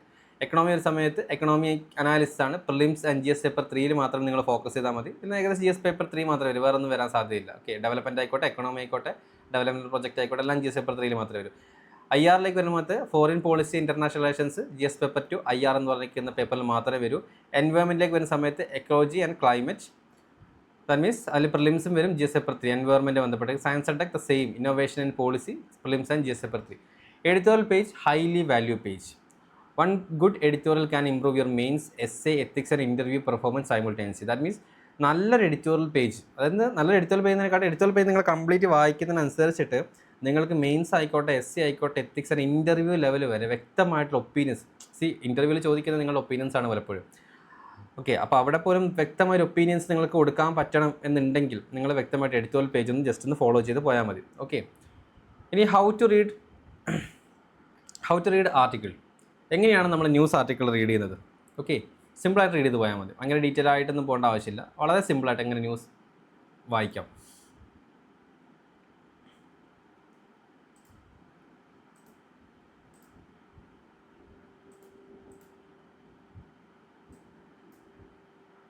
Okay, most beginners read line by line and try to memorize everything. That is wrong method. Instead, ask these 5 questions for every article. അപ്പോൾ എല്ലാ ബിഗിനേഴ്സ് ചെയ്യുന്നൊരു തെറ്റായ ഒരു കാരണം എന്ന് വെച്ച് കഴിഞ്ഞാൽ ഓരോ ലൈനുകളും വായിച്ച് ഓരോ ലൈനിൻ്റെയും അർത്ഥം മനസ്സിലാക്കി ആ ന്യൂസ് കംപ്ലീറ്റ്ലി വായിച്ച് മനസ്സിലാക്കാൻ ശ്രമിക്കും. ഇപ്പോൾ ഒരുപാട് എന്താണ് നമ്മുടെ ഈ ഡിക്ഷണറി ഒക്കെ മുന്നിൽ കൊണ്ടുവച്ച് ഓരോ ലൈനുകളും വായിച്ച് നമുക്ക് അവിടെ വേണ്ടതെന്ന് വെച്ച് കഴിഞ്ഞാൽ വാട്ട് ഹാപ്പൻ, എന്താണ് ന്യൂസ്. ഇപ്പോൾ ന്യൂസ് എന്താണ്, പലപ്പോഴും ഇത് എഡിറ്റോറിയലാണ് ഇഷ്യൂസ് വരുന്നത്. സോ എന്താണ് news, what happened, identify the core event or development being reported. അപ്പോൾ എന്താണ് ആ ന്യൂസ് പറയുന്നത്? നമുക്ക് വേണ്ട ഫസ്റ്റ് കാര്യം എന്ന് വെച്ചാൽ വാട്ട് ഹാപ്പൻഡ്, എന്തിനാണ് ന്യൂസ് വന്നിട്ടുള്ളത്. ഓക്കെ, അതാണ് ഫസ്റ്റ് നോക്കണം. ആ ന്യൂസ് നിങ്ങൾ വായിക്കുന്നതിന് മുന്നേ തന്നെ ജസ്റ്റ് ഒന്ന് കണ്ടു കഴിഞ്ഞാൽ തന്നെ ഇതെന്താ ന്യൂസ്, അത് ഹെഡിങ്ങിൽ നിന്ന് കിട്ടും. ആ ഹെഡിങ്ങിൽ നിന്ന് കിട്ടും എന്താണ് ന്യൂസ് എന്നുള്ളത്. Then why did it happen, എന്തുകൊണ്ടാണ് ഇത് സംഭവിച്ചത്. ഞാൻ പറഞ്ഞു എപ്പോഴും ഒരു ക്യൂരിയോസിറ്റി ബിൽഡ് ചെയ്യണമെന്ന് ഫസ്റ്റ് സെഷനിൽ പറഞ്ഞിട്ടുണ്ടായിരുന്നില്ല. അതുപോലെ തന്നെ ക്യൂരിയോസിറ്റി ബിൽഡ് ചെയ്തിരിക്കുക. വൈ ഡിഡ് ഇറ്റ് ഹാപ്പൻ, എന്തുകൊണ്ടാണ് ഇത് സംഭവിച്ചിട്ടുള്ളത്. അതെന്തുകൊണ്ടാണ്. ഇപ്പോൾ ഒരു for example Israel Palestine issue തന്നെ നമുക്ക് വീണ്ടും എടുക്കാം. നിങ്ങൾ പലപ്പോഴും കേട്ടത് കൊണ്ടാണ് ഞാൻ വീണ്ടും അതന്നെ ആവർത്തിക്കുന്നത്. ഇസ്രായേൽ പാലസ്തീൻ ഇഷ്യൂസ് വരുന്ന സമയത്ത് തന്നെ എന്താണ് സംഭവിച്ചത്. ഇപ്പോൾ ഇസ്രായേൽ പാലസ്തീൻ്റെ ന്യൂസാണ് നിങ്ങൾ വായിക്കാൻ പോകുന്നത്. അപ്പോൾ എന്താണ് സംഭവിച്ചിട്ടുള്ളത്. ഇസ്രായേലും പാലസ്തീനും വഴക്ക് തുടങ്ങിയിട്ടുണ്ട്. അപ്പോൾ വഴക്ക് തുടങ്ങിയ സമയത്ത് ഇന്ന് അറ്റാക്കുകളൊക്കെ തുടങ്ങി ഭയങ്കര വലിയ പ്രശ്നമായി മാറി. ഓക്കെ, ഇതാണ് what happened. Then why did it happen. അപ്പോൾ നമ്മൾ പിന്നെ നോക്കേണ്ട കാര്യം എന്ന് വെച്ച് കഴിഞ്ഞാൽ എന്തുകൊണ്ടാണ് ഇസ്രായേൽ പാലസ്തീൻ ഇഷ്യൂ ഉള്ളത്, അവിടെ എന്തുകൊണ്ടാണ് യുദ്ധം നടന്നിട്ടുള്ളത്, അതിൻ്റെ കാരണങ്ങൾ എന്താണ്, അതിൻ്റെ കണ്ടക്സ്റ്റ്, അതിൻ്റെ ബാക്ക്ഗ്രൗണ്ട് അറിയാൻ ശ്രമിക്കുക. ദെൻ എന്തുകൊണ്ട് ഇത് ന്യൂസ് വാല്യൂഡ് സാധനം, why is it in news, what make is newsworthy today, ഇത് ന്യൂസ് ആവാനുള്ള കാരണം എന്താണ്. ഇപ്പോൾ നമ്മളറിഞ്ഞില്ല, കേരളത്തിൽ പല സ്ഥലങ്ങളിലും പല തരത്തിലുള്ള മരണങ്ങളും കൊലപാതകങ്ങളൊക്കെ നടക്കുന്നുണ്ട്. ബട്ട് ന്യൂസ് വാല്യൂയുടെ സാധനങ്ങൾ ഭയങ്കരമായിട്ട് ഉയർന്ന മുന്നിലേക്ക് വന്നിരിക്കും അല്ലേ. ഭയങ്കരമായിട്ട് നമ്മുടെ ഈ ജനഗണമന മൂവീൻ്റെ അകത്ത് പൃഥ്വിരാജ് പറയുന്ന പോലെ തന്നെ എല്ലാ സ്ഥലത്തും ഇത് നടക്കുന്നുണ്ട്. ബട്ട് ഇവിടെ എന്താണ് ഒരു സ്പെഷ്യാലിറ്റി വന്നിട്ടുള്ളത്. അപ്പോൾ അതൊരു സ്പെഷ്യാലിറ്റി എന്തുകൊണ്ടാണ് ആ ന്യൂസിന് മാത്രമല്ല, ന്യൂസ് വാല്യൂ എന്നുള്ള സാധനം വരുന്നുണ്ട്. അപ്പം എന്തുകൊണ്ട് ന്യൂസിലേക്ക് വന്നു എന്നുള്ള കാര്യങ്ങൾ അത് മനസ്സിലാക്കുക. എന്താണ് ഇത്രത്തോളം ഇമ്പോർട്ടൻസ് ഉള്ള കാര്യമാണോ, നാഷണൽ ഓർ ഇൻ്റർനാഷണൽ ഇമ്പോർട്ടൻസ് ഉള്ള കാര്യമാണോ. Then how does UPSC take. അപ്പം എങ്ങനെയാണ്, അതായത് നമ്മൾ ആ പറഞ്ഞിരിക്കുന്ന ടോപ്പിക്ക് ഇത് നമുക്ക് എങ്ങനെ UPSCയുമായിട്ട് കണക്ട് ചെയ്യാൻ പറ്റാൻ ശ്രമിക്കുക. എല്ലാ ന്യൂസ് ആർട്ടിക്കിൾസും എന്ത് ചെയ്യുക, UPSCയുമായിട്ട് കണക്ട് ചെയ്യുക. നിങ്ങൾ വെറുതെ ചുമ്മാ ന്യൂസ് പഠിച്ച് പോകുന്നതിന് പകരമായിട്ട് നിങ്ങൾ പഠിക്കുന്ന ന്യൂസ് UPSCയിൽ എവിടെ ചോദിക്കുമെന്ന് മനസ്സിലാക്കാം. നിങ്ങളൊരു കറണ്ട് അഫെയർസ് സ്കോളർ ആവാനാണ് നിങ്ങൾ ആഗ്രഹം എന്നുണ്ടെങ്കിൽ നിങ്ങൾ ഡീറ്റെയിൽ ആയിട്ട് പഠിച്ചോളൂ. അതല്ല, നിങ്ങൾക്ക് എവിടെയാണ് UPSCയുമായിട്ട് കണക്ട് ചെയ്യേണ്ടത് എന്ന് വ്യക്തമായിട്ട് അറിഞ്ഞിരിക്കണം. ചുമ്മാ ന്യൂസ് പേപ്പർ കംപ്ലീറ്റ്ലി വായിക്കണം എന്നല്ല പറഞ്ഞത്. ആക്ച്വലി പറഞ്ഞു കഴിഞ്ഞാൽ ഒരു ന്യൂസ് പേപ്പറിൽ നിന്ന് ഡെയിലി ഒരു 20 ആർട്ടിക്കിൾസ് മാത്രമേ ഇമ്പോർട്ടൻ്റ് ആയിട്ട് ചോദിക്കുകയുള്ളൂ. ബാക്കി ഒരൊറ്റ ആർട്ടിക്കിൾസ് അല്ല, ചെറുതും വലുതുമായിട്ട് 20 ആർട്ടിക്കിൾസ്. അപ്പോൾ അത് മാത്രമേ ചോദിക്കൂ. ഇപ്പോൾ ന്യൂസ് പേപ്പർ എടുത്തു നോക്കി കഴിഞ്ഞാൽ നിങ്ങൾക്ക് ഒരു 100,000 ആർട്ടിക്കിൾസ് കാണാൻ പറ്റും. പക്ഷെ അതൊന്നും വേണ്ട. ഒരു മാക്സിമം പോയി കഴിഞ്ഞാൽ 15 to 20 ആർട്ടിക്കിൾസ് മാത്രമേ നമുക്ക് വേണ്ടൂ. പക്ഷെ അത് ഏതാണ് വേണ്ടത് എന്നറിയണമെന്നുണ്ടെങ്കിൽ നമുക്ക് ആദ്യം UPSCനെ അറിയണം അല്ലേ, സിലബസ് അറിഞ്ഞിരിക്കണം. ഇപ്പോൾ നിങ്ങൾ ആ ന്യൂസ് വായിക്കുന്ന സമയത്ത് ഇതിപ്പോൾ UPSC എവിടെ ചോദിക്കാൻ സാധ്യതയുള്ളത്, അതുപോലെ തന്നെ നിങ്ങൾ ഈ ക്വസ്റ്റ്യൻസ് പേപ്പേഴ്സൊക്കെ കാണുന്ന സമയത്ത് എവിടെയാണ് ഇത് ചോദിക്കാൻ സാധ്യതയുള്ളത് എന്നൊരു ചോദ്യം നിങ്ങളുടെ മനസ്സിലേക്ക് വരണം. അതുകൊണ്ട് തന്നെ അത് ഗവേണൻസുമായി കണക്ട് ചെയ്യാം. അതായത് നമ്മുടെ സിലബസിലെ ഗവേണൻസ്, അതുപോലെ തന്നെ പോളിസി, കോൺസ്റ്റിറ്റ്യൂഷണൽ വാല്യൂസ്, അത് സിലബസിൽ പറഞ്ഞിരിക്കുന്ന സാധനമായിട്ട് കണക്ട് ചെയ്ത് നോക്കുക. അപ്പോൾ നിങ്ങൾ ന്യൂസ് വായിക്കുന്നു, ആ ന്യൂസ് ഏത് പേപ്പർ, GS പേപ്പർ 1 ആണോ 2 ആണോ 3 ആണോ 4 ആണോ, എവിടെയാണ് ഇത് കണക്ട് ചെയ്യുന്നത്, ആ കണക്ട് ചെയ്യുന്നത് ഏത് ഭാഗമായിട്ട് കണക്ട് ചെയ്യുന്ന കാര്യങ്ങൾ മനസ്സിലാക്കും.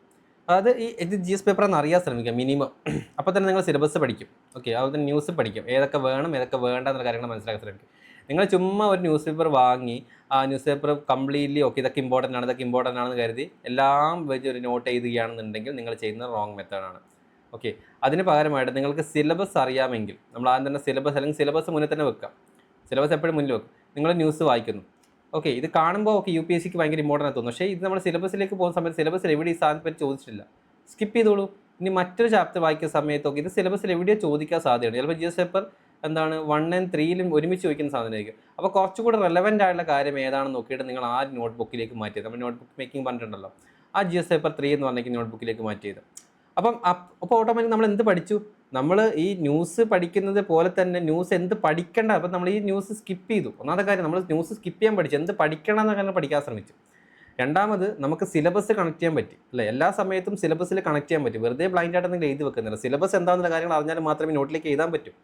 അതുകൊണ്ടാണ് നിങ്ങളോട് ഞാൻ പറഞ്ഞത് GS paper 1, 2, 3 S N prelims എന്ന് പറഞ്ഞെങ്കിൽ സെപ്പറേറ്റ് നോട്ടുകൾ തന്നെ വേണമെന്നുള്ളത്. കാരണം ആ നോട്ട് ബുക്ക് നിങ്ങളെ ന്യൂസ് വായിച്ച് ഇത് ഇമ്പോർട്ടൻ്റ് ആണ്, എന്നാൽ ന്യൂസിൻ്റെ നോട്ട്ബുക്കിൽ എഴുതാം എന്നതിന് പകരമായിട്ട് നിങ്ങൾ ആ ന്യൂസ് വായിക്കുന്ന സമയത്ത് ഇതിപ്പോൾ ഏതിൽ എഴുതേണ്ടത്. അപ്പോൾ നിങ്ങൾ എന്തായാലും സിലബസ് നോക്കും. ആ സിലബസ് നോക്കുന്ന സമയത്ത് നിങ്ങൾക്ക് മനസ്സിലാവും സിലബസിൽ ചോദിച്ചാണോ അല്ലയോ എന്നുള്ളത്. അല്ലാന്നുണ്ടെങ്കിൽ നിങ്ങൾ എഴുതേണ്ട ആവശ്യമില്ല. അപ്പോൾ ഓട്ടോമാറ്റിക് നിങ്ങൾ തന്നെ ഫിൽറ്റർ ചെയ്യാൻ തുടങ്ങി, നിങ്ങളെ സിലബസ് മനസ്സിലാക്കാൻ തുടങ്ങി, നിങ്ങൾക്ക് തന്നെ ഈസിയായി റിവിഷൻ ചെയ്യാനും പറ്റും. ഓക്കെ, ഇതാണ് നമ്മൾ ഫോളോ ചെയ്യുന്നൊരു മെത്തേഡ് എന്ന് പറയുന്നത്. Okay, if you cannot answer these 5 questions don't makes notes yet, understand first. അപ്പം ആദ്യത്തെ ഫേസ് തന്നെ നിങ്ങൾക്ക് എന്താണ് ഈ പറഞ്ഞിരിക്കുന്ന 5 questions, ഈ പറഞ്ഞ 2 സാധനങ്ങളും മനസ്സിലാക്കാൻ പറ്റുന്നില്ല എന്നുണ്ടെങ്കിൽ നോട്ട് മേക്കിങ്ങിലേക്ക് പോകരുത്. അതായത് എന്താണ് സംഭവം, എന്തുകൊണ്ട് സംഭവിച്ചു, എന്തുകൊണ്ട് ന്യൂസ് വാല്യൂ ഉള്ളത്, UPSC എവിടെയാണ് ഫോക്കസ് എന്നുള്ള കാര്യങ്ങൾ അറിയില്ല എന്നുണ്ടെങ്കിൽ നിങ്ങൾ എന്ത് ചെയ്യുക, നിങ്ങളെ മെൻറ്ററിനോട് ചോദിക്കാൻ ശ്രമിക്കുക, അല്ലെങ്കിൽ ആദ്യം ന്യൂസ് മനസ്സിലാക്കാൻ ശ്രമിക്കുക. നിങ്ങൾക്കിപ്പോൾ ഒരുപാട് മെത്തേഡ്സുകളൊക്കെ ഉണ്ട്, ChatGPT പോലത്തെ ഒരുപാട് മെത്തേഡ്സും കാര്യങ്ങളൊക്കെ ഉള്ളതുകൊണ്ട് നിങ്ങൾക്ക് അതൊക്കെ ഉപയോഗിച്ചിട്ട് ന്യൂസ് മനസ്സിലാക്കാൻ ശ്രമിക്കുക, അണ്ടർസ്റ്റാൻഡ് ചെയ്യാൻ ശ്രമിക്കുക. ഫസ്റ്റ് എന്താണ് ന്യൂസ്, എങ്ങനെയൊക്കെ ചെയ്യാമെന്നുള്ള കാര്യങ്ങൾ. ഓക്കെ, ഇനീഷ്യൽ ഫേസിൽ നിങ്ങൾ 2-3 തവണ ഇങ്ങനെ ചെയ്ത് കഴിഞ്ഞാൽ ഓട്ടോമാറ്റിക് നിങ്ങൾക്ക് പിന്നെ അടുത്ത ന്യൂസ് നിങ്ങൾ കാണുന്ന സമയത്ത് നിങ്ങൾക്ക് ഈസിയായി ചെയ്യാൻ പറ്റും. ഇനി നമുക്കൊരു സാമ്പിൾ ആയിട്ടുള്ള ന്യൂസ് എടുക്കാം. Sample news analysis headline: tariff to carbon, the new rules shaping India trade. അപ്പോൾ ഇതൊരു എഡിറ്റോറിയൽ പേജാണ്. Tariff to carbon, the new rules shaping India's trade. ഒരു 3 ദിവസം മുന്നേ ന്യൂസ് പേപ്പറിൽ വന്നിരിക്കുന്ന ഒരു എഡിറ്റോറിയൽ പേജാണ്. ഓക്കെ, അപ്പോൾ എന്താണ് മോസ്റ്റ് ബിഗിനേഴ്സ് ചെയ്യുന്ന കാര്യം? അപ്പോൾ ഇതിൽ പറയുന്ന proposed in July 2021 the European union the carbon border adjustment mechanism entered its definitive phase from January 1st, 2026. As a climate policy tool, CBAM seeks to prevent carbon leakage by imposing carbon linkage charges on imports based on their embedded emissions. അപ്പോൾ ഇതൊക്കെ കേൾക്കുമ്പോൾ തന്നെ നിങ്ങൾ എന്താ confusion ആയില്ലേ? മൊത്തത്തിലാകെ confusion അടിച്ചില്ലേ? അപ്പോൾ ഇതിൽ നിങ്ങൾക്ക് ഫസ്റ്റ് തന്നെ ഈ ന്യൂസ് ഞാൻ എങ്ങനെ മനസ്സിലാക്കുക എന്നുള്ളത്, tariff to carbon, the new rules shaping India's trade. അപ്പോൾ അതിൽ തന്നെ നിങ്ങൾക്ക് ഒരു കാര്യം മനസ്സിലായി, താരിഫ് ടു കാർബൺ. അപ്പം കാർബൺ എമിഷന് താരിഫ് കൊടുക്കുന്നു അല്ലേ? കാർബൺ എമിറ്റ് ചെയ്യുന്ന രാജ്യങ്ങൾക്കോ എന്തോ സാധനത്തിന് വേണ്ടി, അല്ലെങ്കിൽ പ്രൊഡക്റ്റുകൾക്കോ അല്ലെങ്കിൽ അങ്ങനെ ഉണ്ടാകുന്ന പ്രൊഡക്റ്റുകൾക്കോ താരിഫ് കൊടുക്കുന്നു. അപ്പോൾ ഇന്ത്യയുമായിട്ടുള്ള ട്രേഡിൽ എന്തോ സംഭവിക്കുന്നു. ഓക്കെ, അതായത് ഫോർ എക്സാമ്പിൾ നമ്മളിവിടുന്ന്, ഇത് ന്യൂസിലേക്ക് ഞാൻ പോകുന്നില്ല, ഇപ്പോൾ താരിഫ് ടു കാർബൺ എന്ന് വെച്ചാൽ ഞാൻ ജസ്റ്റ് അത് ഐഡിയ എന്നൊന്ന് പറഞ്ഞുതരാം. താരിഫ് ടു കാർബൺ എന്ന് പറഞ്ഞാൽ അപ്പോൾ നമ്മൾ രാജ്യത്തു നിന്നൊരു സാധനം ഉണ്ടാക്കിയിട്ട് പുറം രാജ്യത്തേക്ക് കൊടുക്കുന്നു. ഓക്കെ, ഒരു പ്രൊഡക്റ്റ് ഇവിടെ ഉണ്ടാക്കിയിട്ട് പുറം രാജ്യത്ത് കൊടുക്കുന്നു. ഫോർ എക്സാമ്പിൾ നമ്മുടെ രാജ്യത്ത് ഒരു മേ ബി ഒരു സോപ്പ് ഉണ്ടാക്കുന്ന കരുതുക. അപ്പോൾ സോപ്പ് ഉണ്ടാക്കാൻ വേണ്ടിയിട്ട് നമ്മളെ ഫാക്ടറികൾ ഉണ്ടായിരിക്കും, ഫാക്ടറിയിൽ കാർബൺ എമിറ്റ് ചെയ്യും അല്ലേ? കാർബൺ എമിറ്റ് ചെയ്യും.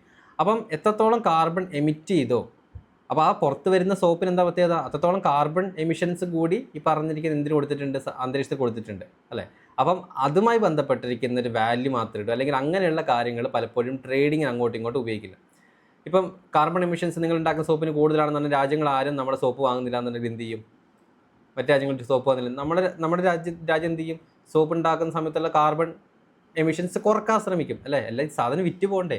അപ്പോൾ എന്ത് ചെയ്യും? മറ്റു രാജ്യം പറയുകയാണ് നിങ്ങൾ ഒരുപാട് കാർബൺ എമിറ്റ് ചെയ്തിട്ടുണ്ടാകുന്ന സോപ്പല്ലേ, ഞങ്ങൾക്ക് വേണ്ടെന്ന് പറഞ്ഞു കഴിഞ്ഞാൽ അതാണ്. അപ്പോൾ ന്യൂസിൽ അത് മനസ്സിലാക്കുക. പിന്നീട് എഡിറ്റോറിയൽ പോസ്റ്റ് നിങ്ങൾക്ക് ഇവിടെ ചെറിയൊരു സാധനം കാണാൻ പറ്റും. നേരെ ഇതൊന്ന് വായിച്ചു നോക്കുക. അപ്പോൾ ന്യൂസിൽ എന്താണ് പറയാൻ പോകുന്നത് എന്നുള്ള കാര്യങ്ങൾ നിങ്ങൾക്ക് മനസ്സിലാക്കാൻ പറ്റും. അതായത് India's carbon trade challenge demands reforms and effective global negotiations. അതായത് കാർബൺ ട്രേഡിങ്ങുമായി ബന്ധപ്പെട്ടുള്ള എന്തോ ഒരു കാര്യമാണ് പറയുന്നത്, ഇന്ത്യയുടെ ഇൻട്രസ്റ്റിംഗ് ആയിട്ടുള്ള കാര്യമാണ്. അപ്പം ഇതിൽ തന്നെ ബിഗിനേഴ്സ് വായിക്കുന്ന സമയത്ത് they read carbon border adjustment mechanism and stop the no context no connection no UPSC value extracted. അപ്പോൾ കാർബൺ ബോർഡർ അഡ്ജസ്റ്റ്മെൻറ്റ് മെക്കാനിസം മാത്രം പഠിച്ചങ്ങൾ വിട്ടേക്കും. അതായത് carbon border adjustment mechanism CBAM എന്ന് പറഞ്ഞു കഴിഞ്ഞാൽ ഇതാണ് സംഭവം, ഇത് അങ്ങനെയാണ് ഇങ്ങനെയാണ്, ഈ സമയത്ത് കൊണ്ടുവന്നു, ആരോ കൊണ്ടുവന്നു എന്ന് തുടങ്ങി എൻ്റെ കാര്യങ്ങൾ നോട്ട് ചെയ്ത് വെക്കും. ഓക്കെ, പ്രിലിംസ് പോയിന്റ് ഓഫ് നിങ്ങൾക്ക് വേണ്ടതിനേക്കാൾ കൂടുതൽ സാധനം കിട്ടി. But what about mains? Reading without analysis is just consuming informations not building knowledge. ഞാൻ പറഞ്ഞത് ഇൻഫർമേഷൻസ് കളക്ട് ചെയ്തിട്ട് കാര്യമുണ്ടോ? CBAM എന്താണെന്ന് അറിഞ്ഞിട്ട് കാര്യമില്ല. ബിക്കോസ് അതെങ്ങനെയാണ് ബാധിക്കുന്നതെന്ന് നിങ്ങൾക്ക് അറിയാൻ ശ്രമിക്കണം. ഓക്കെ, അപ്പം വ്യക്തമായിട്ട് അനലൈസ് ചെയ്യാതെയാണ് നിങ്ങൾ വായിക്കുന്നത് എന്നുണ്ടെങ്കിൽ ഓക്കെ, അത് ജസ്റ്റ് എന്താ ചെയ്യുന്നത്, ഇൻഫർമേഷൻസ് കളക്ട് ചെയ്യുന്നുള്ളൂ, നോളജ് അവിടെ ബിൽഡ് ചെയ്യുന്നില്ല, ഇൻഫർമേഷൻസ് മാത്രമേ മുന്നോട്ട് വെക്കുന്നുള്ളൂ. Okay, then how UPSC aspirants read it. UPSC aspirants എങ്ങനെയാണ് റീഡ് ചെയ്യുന്നത്? What is CBAM? അതിന് എന്താണ് CBAM? Carbon border adjustment mechanism എന്താണ്? Who introduce it? ആരാണ് ഇൻട്രൊഡ്യൂസ് ചെയ്തിരിക്കുന്നത്? Why was it introduce? എന്തിനാണ് ഈ സിസ്റ്റം കൊണ്ടുവന്നിട്ടുള്ളത്? അതുകൊണ്ട് ഇന്ത്യക്ക് ഉണ്ടാകുന്ന ഇമ്പാക്റ്റ് എന്താണ്? ഇന്ത്യയുടെ ട്രേഡിന് ഉണ്ടാകുന്ന ഇമ്പാക്റ്റ് എന്താണ്? ഫാമേഴ്സിന് ഉണ്ടാകുന്ന ഇമ്പാക്റ്റ് എന്താണ്? ഫെർട്ടിലൈസേഴ്സ് പ്രൈസസുകൾ ഉണ്ടാകുന്ന ഇമ്പാക്റ്റുകൾ എന്താണ്? എക്സ്പോർട്സിൽ ആൻഡ് ഇമ്പോർട്സിൽ എന്തൊക്കെയാണ് ഇമ്പാക്റ്റ് ഉണ്ടാകുന്നത്? GS പേപ്പറിൽ ഏതിലാണ് വരുന്നത്? അപ്പം ഇതിൽ തന്നെ ഇപ്പം നോക്കും, GS പേപ്പർ ഏതിലൊക്കെ വന്നു? GS പേപ്പർ 1 വന്നു, GS പേപ്പർ 2 വന്നു, GS പേപ്പർ 3 വന്നു, അല്ലേ? 3 പേപ്പറിലും വരും ഈ സാധനം. അപ്പോൾ കാർബൺ ബോർഡർ അഡ്ജസ്റ്റ്മെൻറ്റ് മെക്കാനിസം എന്ന് പറയുന്നത് നമുക്ക് GSP എൻവയറമെൻറ്റിലുമാണ് കണക്ട് ചെയ്യാം. അതുപോലെ തന്നെ ട്രേഡ്, അതുപോലെ തന്നെ ട്രേഡിങ്ങും അതുപോലത്തെ കാര്യങ്ങളുമായി ബന്ധപ്പെട്ട അഗ്രികൾച്ചറൊക്കെ ആയുള്ള ബന്ധമുള്ളത് കൊണ്ട് അത് നമുക്ക് GSP 3 വീണ്ടും കണക്ട് ചെയ്യാം. അപ്പോൾ അതുകൊണ്ട് ഫാമേഴ്സ് ഉണ്ടാകുന്ന നഷ്ടങ്ങളോ കാര്യങ്ങളോ ഉണ്ടെങ്കിൽ GSP 2 കണക്ട് ചെയ്യാം. അതുപോലെ തന്നെ ഡെവലപ്മെൻറ്റൽ ആക്ടിവിറ്റീസ് എന്തെങ്കിലും പ്രശ്നമുണ്ട്, ട്രേഡിംഗ് നടത്തില്ല, സാധനങ്ങൾ വിറ്റ് പോയില്ല, ഗവൺമെൻറ് ഇന്ത്യ വളരുന്നില്ല, അത് ഡെവലപ്മെൻറ്റൽ ഇഷ്യൂസാണ്, GSP 1 കണക്ട് ചെയ്യാം. പക്ഷേ കുറച്ചുകൂടി എളുപ്പമുള്ള ഏതായിരിക്കും GSP 3 അപ്പോൾ GSP 3 കണക്ട് ചെയ്യാം. അപ്പോൾ ഇന്നലെ ഞാൻ പറഞ്ഞല്ലോ, എല്ലാ സബ്ജക്റ്റുകളും കണക്റ്റഡ് ആണ്. എൻവയറമെൻറ്റ് പഠിക്കുന്ന സാധനങ്ങൾ എൻവയറമെൻറ്റ് മാത്രം എഴുതാമെന്നല്ല, നിങ്ങൾക്കത് ചിലപ്പോൾ ഹിസ്റ്ററിയിൽ വരെ എഴുതാൻ വരുന്നുണ്ടെങ്കിൽ എഴുതാൻ ശ്രമിക്കുക. ഒരു കണക്ഷൻസ് ഉണ്ടാക്കിയെടുക്കുക. ദാറ്റ് മീൻസ് സ്റ്റാറ്റിക്കായിട്ട് പഠിച്ച ഒരു ഡൈനാമിക്കൽ ആൻസേഴ്സിലേക്ക് പോകാൻ ശ്രമിക്കുക. The depth of questioning, that is UPSC thinking. അതായത് എത്രത്തോളം ഡെപ്തിൽ നിങ്ങളത് മനസ്സിലാക്കി, അതാണ് UPSCക്ക് വേണ്ട കാര്യങ്ങൾ. ഇനി what should U extract from A news, ഒരു ന്യൂസിൽ നിന്ന് എന്തൊക്കെയാണ് എക്സ്ട്രാക്ട് ചെയ്യേണ്ടത്? അപ്പോൾ നമുക്കിതൊരു എക്സാമ്പിളാക്കി എടുക്കാം. ഓക്കെ, CBMൻ്റെ ഈ ഒരു ന്യൂസ് എക്സാമ്പിളാക്കി എടുക്കാം. ഓക്കെ, നിങ്ങളത് പോസ്റ്റ് ചെയ്തിട്ടുണ്ടെങ്കിൽ ഒന്ന് റെക്കോർഡിംഗ് കാണുന്ന സമയത്ത് ഒന്ന് വായിച്ചു നോക്കട്ടോ.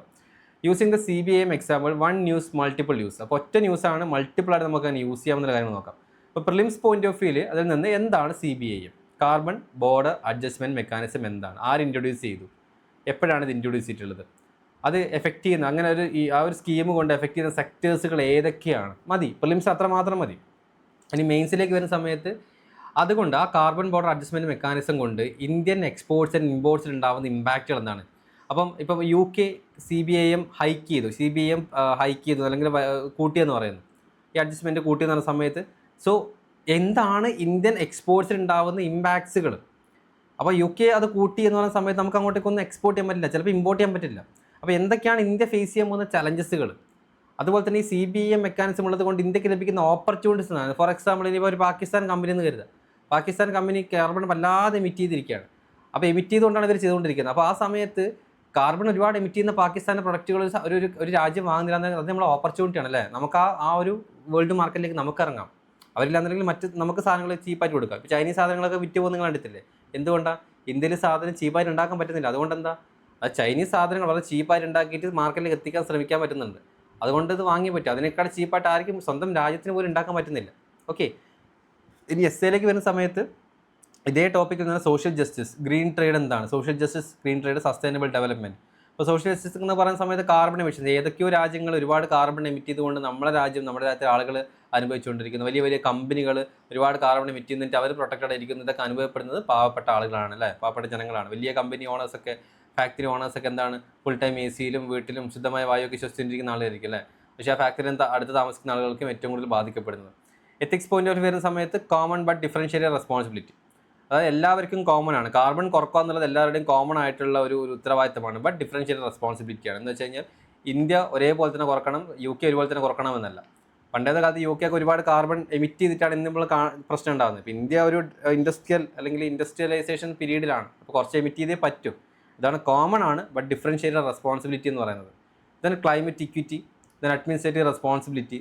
അപ്പോൾ ഇതൊക്കെ എത്തിക്സ് പോയിന്റ് ഓഫ് വ്യൂ നമുക്ക് ഈ ന്യൂസിൽ നിന്ന് ഈ കാര്യങ്ങൾ ജസ്റ്റ് ഒന്ന് എക്സ്ട്രാക്ട് ചെയ്ത് വേണമെങ്കിൽ എടുക്കാം. ഓക്കെ, അപ്പോൾ ന്യൂസ് എന്താണെന്നുള്ള കാര്യങ്ങൾ നിങ്ങൾക്ക് ജസ്റ്റ് അറിഞ്ഞിരിക്കണം. ഓക്കെ, അതാ പറഞ്ഞത്. ന്യൂസ് എന്താണെന്ന് വെച്ച് കഴിഞ്ഞാൽ കാർബൺ ബോർഡർ അഡ്ജസ്റ്റ്മെൻറ്റ് മെക്കാനിസമാണ്. ന്യൂസ് മൊത്തം വായിച്ചു തരാനുള്ള ടൈം ഇല്ലാത്തതുകൊണ്ടാണ് വായിക്കാത്ത കേട്ടോ. അപ്പം ഇതാണ് ആ ന്യൂസിൽ നിന്ന് നമുക്ക് മനസ്സിലാക്കാൻ പറ്റുന്ന കാര്യം എന്ന് വെച്ച് കഴിഞ്ഞാൽ, നിങ്ങൾക്ക് ആദ്യത്തെ ഒരു ഫസ്റ്റ് സെക്ഷൻ മാത്രം ഞാനൊന്ന് വായിച്ചു തരാം. നിങ്ങൾക്കതൊരു കൺഫ്യൂഷൻ ആണ് എന്നുണ്ടെങ്കിൽ. Okay, so proposed in July 2021, the European Union EU's carbon border adjustment mechanism entered its definitive phase from January 1st, 2026. As a climate policy tool, CBAM seeks to prevent carbon leakage by imposing carbon-linked charges on imports based on their embedded emissions. Carbon-intensive products such as steel, cement, aluminum, fertilizers, electricity, and hydrogen will be affected.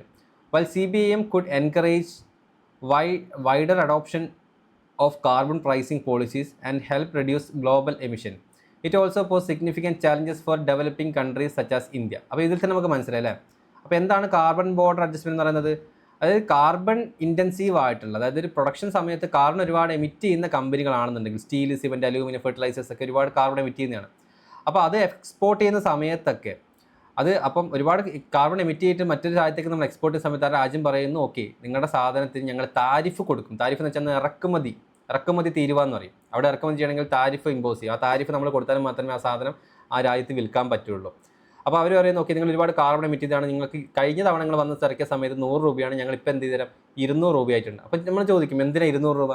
അപ്പോൾ നിങ്ങൾ ഇത്രയും carbon emit ചെയ്തു, ഞങ്ങളുടെ policy, ഞങ്ങളുടെ UK എന്ന് പറഞ്ഞ രാജ്യത്തിൻ്റെ അകത്തുള്ള പോളിസി എന്ന് പറഞ്ഞിരിക്കുന്നത് കാർബൺ കുറവുള്ള കമ്പനികളെ പറ്റി പ്രോത്സാഹിപ്പിക്കുക എന്നുള്ളതാണ്. അപ്പോൾ നിങ്ങൾ കാർബൺ കൂടുതലാണ്, 100 രൂപക്ക് താരിഫ് തരുന്നതിന് വരെ നിങ്ങൾ 200 രൂപ താരിഫ് തന്നോളൂ, ഞങ്ങൾക്ക് എന്നിട്ട് നിങ്ങൾ വിൽക്കാമെന്ന് പറയും. അപ്പോൾ ഓട്ടോമാറ്റിക്കലി എന്താണ്, ഇന്ത്യൻ എക്സ്പോർട്സിനെ ബാധിക്കില്ലേ? അതായത് ഇന്ത്യ എന്നുള്ള ഡെവലപ്പിംഗ് കൺട്രിയാണ്, പെട്ടെന്ന് കാർബൺ മാറിയിട്ട് ഇലക്ട്രിസിറ്റി ആക്കാൻ പറ്റുമെന്നില്ല, ഡെവലപ്പിംഗ് കൺട്രിയാണ്. അപ്പോൾ ഇന്ത്യനെ ബാധിക്കും. അപ്പോൾ ഈ ഒരു സാധനമാണ് ഇപ്പോൾ പഠിക്കാനുള്ളത് അല്ലേ. ഇപ്പം ഞാൻ ആ ഒരു ചെറിയൊരു ഫേസ് വായിച്ചിട്ട് മനസ്സിലാക്കിയൊരു കാര്യമാണ്, ഈ ഒരു സാധനമാണ് നമുക്ക് ഒരു ന്യൂസിൽ നിന്ന് പിക്ക് ചെയ്യേണ്ട ഒരു കാര്യം. ഇനി മൊത്തം വായിച്ചു കഴിഞ്ഞാൽ നമുക്ക് ഓരോന്നും ഇവിടെ ഒരു പോയിന്റ്, ഇവിടെ 2 പോയിന്റ്, അങ്ങനെ മൊത്തം വായിച്ചു കഴിഞ്ഞാൽ ആകെ ഒരു 4 വരിയിൽ പറയേണ്ട ഒരു ആൻസർ മാത്രമേ ഈ ഒരു ന്യൂസ് പേപ്പറിൽ നിന്ന്, ഈ ഒരു ന്യൂസ് കട്ടിങ് ഉണ്ടായിരിക്കും. ഇത് ചെറുതാക്കി കാണിക്കുന്നുണ്ടാകും. ഹിന്ദു ന്യൂസ് പേപ്പറിൽ വളരെ വലിയൊരു എഡിറ്റോറിയൽ പേജാട്ടത്. ഓക്കെ, സോ ഇനി നോട്ട് മേക്കിംഗ് എങ്ങനെ ഉണ്ടാക്കാം? നോട്ട് മേക്കിങ്ങിലേക്ക് പോകുന്ന സമയത്ത് ഞാൻ ആദ്യമേ പറഞ്ഞ പോലെ തന്നെ ideal current affairs note structure എന്ന് പറഞ്ഞിരിക്കുന്നത്, 1 news item is note just 1 note. UPSC thinking means extracting every possible angle from single piece of news. Every news should produce multiple targeted news. ഇപ്പോൾ നേരത്തെ പറഞ്ഞ പോലെ തന്നെ ഓരോ ന്യൂസ്, ഇപ്പോൾ carbon border adjustment mechanism എന്നൊക്കെ ജസ്റ്റ് ഫോർ 1-ലോ 2-ലോ 3-ലോ എവിടെ വേണമെങ്കിൽ എഴുതാം. എന്ന് കരുതി നിങ്ങൾ എല്ലാ സ്ഥലത്തും കാര്യം എഴുതണമെന്ന് നിർബന്ധമില്ല. മൈൻഡിൽ നിങ്ങളിതെല്ലാം കണക്റ്റഡ് ആണെന്ന് മനസ്സിലാക്കിയാൽ മതി. എന്നിട്ട് ഒരു പേപ്പറിൽ കുറച്ചുകൂടെ റെലവൻ്റ് ആയിട്ടുള്ള പേപ്പറിൽ എഴുതിയാൽ മതി. ഇപ്പോൾ ഈ ഒരു കാർബൺ ബോർഡർ അഡ്ജസ്റ്റ്മെൻറ്റ് മെക്കാനിസം എന്ന് പറഞ്ഞ ന്യൂസ് നമുക്ക് കുറച്ചുകൂടെ റെലവൻ്റ് ആയി തോന്നുന്ന ട്രേഡിങ്, എക്സ്പോർട്സ്, ഇമ്പോർട്ട്സ്, അഗ്രികൾച്ചർ വരുന്നുണ്ട്, അതുപോലെ തന്നെ കാർബൺ എമിഷനാണ്. അപ്പോൾ എപ്പോഴും വരുന്നത് GS പേപ്പർ 3-ലേക്കായിരിക്കും എന്നറിയാമല്ലോ. അപ്പോൾ അവിടേക്ക് എഴുതിയാൽ മതി. GS പേപ്പർ 3 മാത്രമല്ല 2-ലും 1-ലൊക്കെ വരുന്നുണ്ട്, പക്ഷേ 3-ലാണ് കുറച്ചുകൂടി വരുന്നത്. അപ്പോൾ അതിലേക്ക് ഫോക്കസ് ചെയ്യാം. അപ്പോൾ പ്രിലിംസ് നോട്ടിൽ എന്ത് എഴുതാം? അതുമായി ബന്ധപ്പെട്ട ഫാക്റ്റുകൾ, ലൊക്കേഷൻസ്, ഓർഗനൈസേഷൻസ്, റിപ്പോർട്ടുകൾ. അപ്പോൾ നിങ്ങളുടെ നോട്ട് മേക്കിംഗ് സമയത്ത് നോട്ട് എപ്പോഴും ഈ പ്രിലിംസിനൊരു നോട്ട്, GS പേപ്പർ 1-ൻ്റെ നോട്ട്, GS പേപ്പർ 2-ൻ്റെ നോട്ട്, 3-ൻ്റെ നോട്ട്, 4-ൻ്റെ നോട്ട്, അതുപോലെ തന്നെ essay പോയിന്റുകൾ എഴുതി വെക്കാൻ നോട്ട്. ദെൻ അഡീഷണലി നിങ്ങൾ ഇംഗ്ലീഷ് ബുദ്ധിമുട്ടാണ് എന്നുണ്ടെങ്കിൽ നിങ്ങൾക്ക് വൊക്കാബുലറിക്കും കൂടി നോട്ട് വെക്കാം. ഓക്കെ, അത് നിങ്ങളുടെ നോട്ട്ബുക്കുകൾ എന്ന് വെച്ച് കഴിഞ്ഞാൽ ഏകദേശം 1, 2, 3, 4, 5, 6, 7 നോട്ട്ബുക്ക് ഉണ്ടായിരിക്കണം. ഇനി 7 നോട്ട്ബുക്ക് ഒന്ന് വാങ്ങാൻ പൈസ ഇല്ലാന്നുണ്ടെങ്കിൽ നിങ്ങൾ എന്ത് ചെയ്താൽ മതി, GS പേപ്പർ 1-ൻ്റെ എന്താണ് ഒരു നോട്ട്ബുക്കിൻ്റെ 2 സൈഡിലേക്ക് എഴുതി, GS പേപ്പർ 3 and 4 നോട്ട്ബുക്കിൻ്റെ 2 സൈഡിലേക്ക് എഴുതുക. പ്രിലിംസും വൊക്കാബുലറിയും കൂടി നിങ്ങൾ ഒരു ന്യൂസ് പേപ്പറിൻ്റെ അല്ലെങ്കിൽ എന്താണ് ഒരു നോട്ടിൻ്റെ ആ 2 സൈഡ് ചെയ്താൽ. വൊക്കാബുലറി എന്ന് വെച്ച് കഴിഞ്ഞാൽ നിങ്ങളിപ്പോൾ ന്യൂസൊക്കെ വായിക്കുന്ന സമയത്ത് നിങ്ങൾക്ക് ഏതെങ്കിലും ഒരു വേർഡൊക്കെ കണ്ടു, ഓക്കെ, അപ്പോൾ നിങ്ങൾക്കത് വേണമെങ്കിൽ അതിന് ഇംഗ്ലീഷ് മീനിങ്, മലയാളം മീനിങ് ചെയ്താൽ വേർഡ് പഠിക്കാൻ വേണ്ടിയിട്ടാണ്. നമുക്ക് ബ്യൂട്ടിഫുൾ ആയിട്ട് essay ഒക്കെ എഴുതുന്നുണ്ട്, ലീസും വേഴ്സും മാത്രം വെച്ച് എഴുതിയാൽ നടക്കില്ലല്ലോ. കുറേ നല്ല നല്ല ബ്യൂട്ടിഫുൾ വേർഡ്സ് ഉണ്ട്, ശശി തരൂർക്ക് ഉപയോഗിക്കുന്ന വേർഡ്സുകളുണ്ട്. അപ്പോൾ അതാണ് അവിടെ ചെയ്യാൻ വരുന്നത്. ഓക്കെ, സോ എക്സാമ്പിൾ നോക്കുകയാണെങ്കിൽ ഇപ്പോൾ വയനാട് സ്ലൈഡർ എക്സാമ്പിൾ എടുക്കാം നമുക്ക്. ചൂരൽമല അപകടം എന്ന് പറയുന്നത് പ്രിലിംസ് ബേസിൽ അതിൻ്റെ ലൊക്കേഷൻ, നാഷണൽ പാർക്ക് എന്തെങ്കിലും ഉണ്ടോ, വെസ്റ്റേൺ ഗട്ട്സ്, പിന്നെ കാര്യങ്ങൾ നമുക്ക് പ്രിലിംസ് പോയിന്റ് ഓഫ് വ്യൂ നോക്കാം. ഏത് ഏരിയ, വെസ്റ്റേൺ ഗട്ട്സ് ആണോ ഈസ്റ്റേൺ ഗട്ട്സ് ആണോ എന്നുള്ള കാര്യങ്ങൾ. അപ്പോൾ GS പേപ്പർ 1-ൽ കണക്ട് ചെയ്തല്ലേ. GS പേപ്പർ 1-ൽ ജോഗ്രഫിയിലും അതുപോലെ തന്നെ GS പേപ്പർ 3-ൽ നമുക്ക് ഡിസാസ്റ്റർ മാനേജ്മെൻറ്റ് കണക്ട് ചെയ്യാൻ പറ്റും. സെയിം.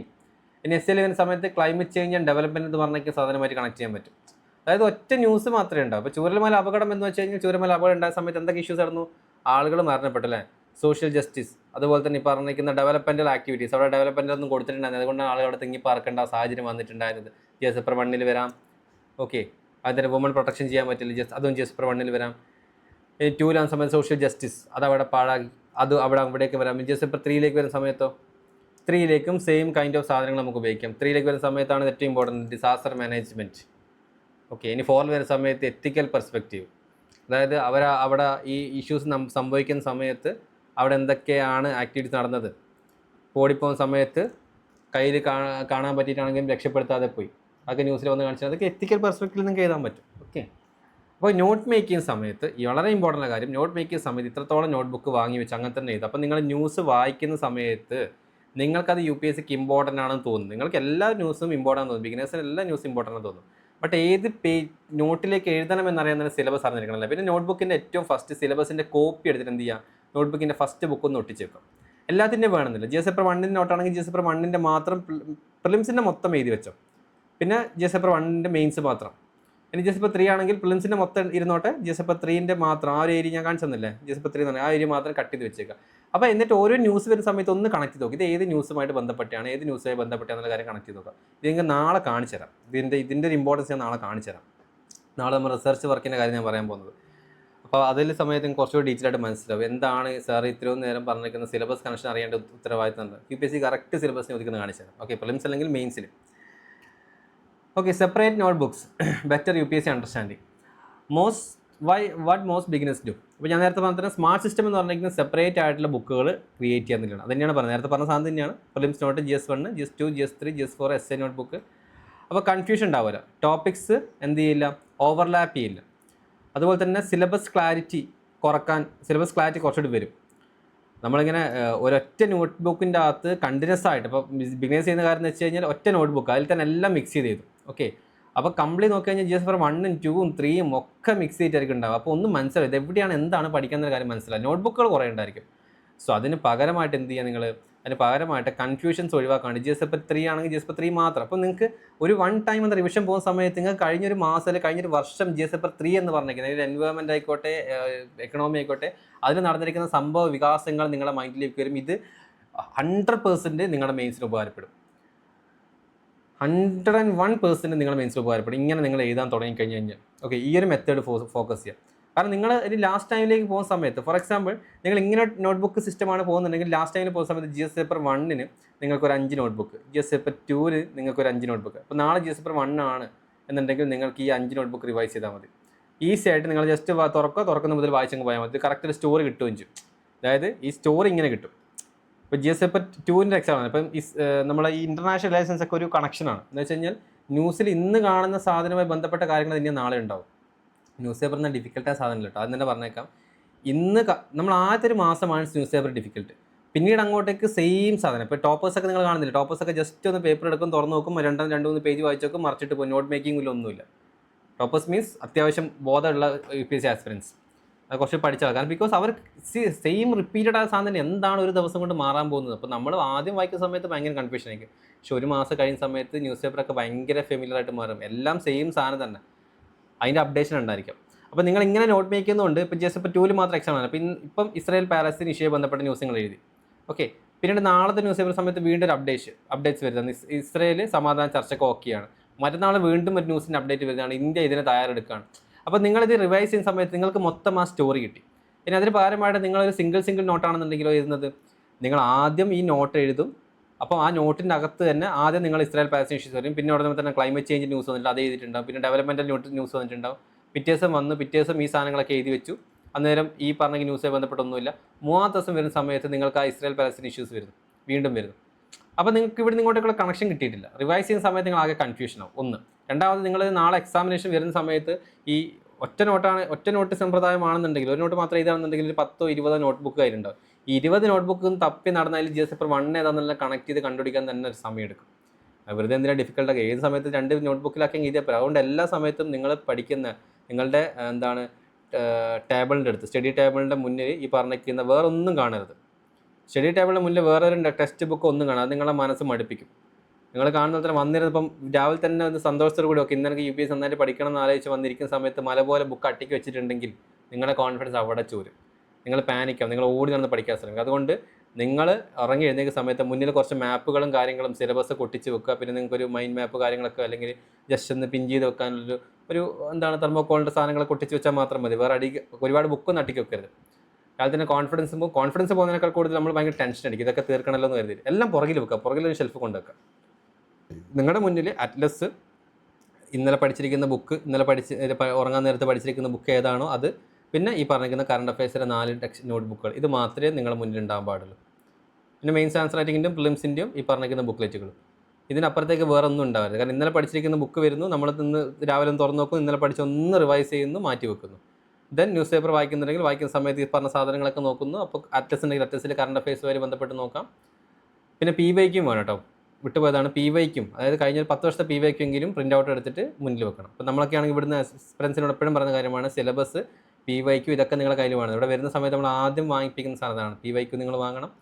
ഈ മെയിൻസ് ആൻസർ റൈറ്റിംഗ് ബുക്ക്ലെറ്റ്, അതുപോലെ തന്നെ പ്രിലിംസിൻ്റെ ആൻസർ ചെയ്യാനുള്ള ബുക്ക്ലെറ്റ്, ഈ സാധനങ്ങളൊക്കെ വാങ്ങിയിട്ട് വെച്ച് കറക്റ്റ് സിലബസ് നിങ്ങളുടെ കയ്യിൽ ഉണ്ടായിരിക്കണം. എപ്പോഴും അതുമായിട്ട് നമ്മളിങ്ങനെ ഒന്നുമില്ലെങ്കിൽ ചുമ്മാ പോകുന്ന വഴിക്ക് 2 പ്രാവശ്യം മറിച്ചിട്ട് നോക്കിയിട്ട് അതുമായിട്ട് ഫെമിലിയർ ആകുക എന്നുള്ളതാണ് ഉദ്ദേശം. നോട്ട് മേക്കിംഗ് ഈ രീതിയിൽ മാത്രം പോവുക, ഭയങ്കര കൺഫ്യൂഷനാക്കി മുന്നോട്ട് പോകണ്ട. പിന്നെ എങ്ങനെ നമുക്ക് നോട്ട് മേക്ക് ചെയ്യുക എന്നുള്ളത്. The goal of note making is revision, note production. Right what U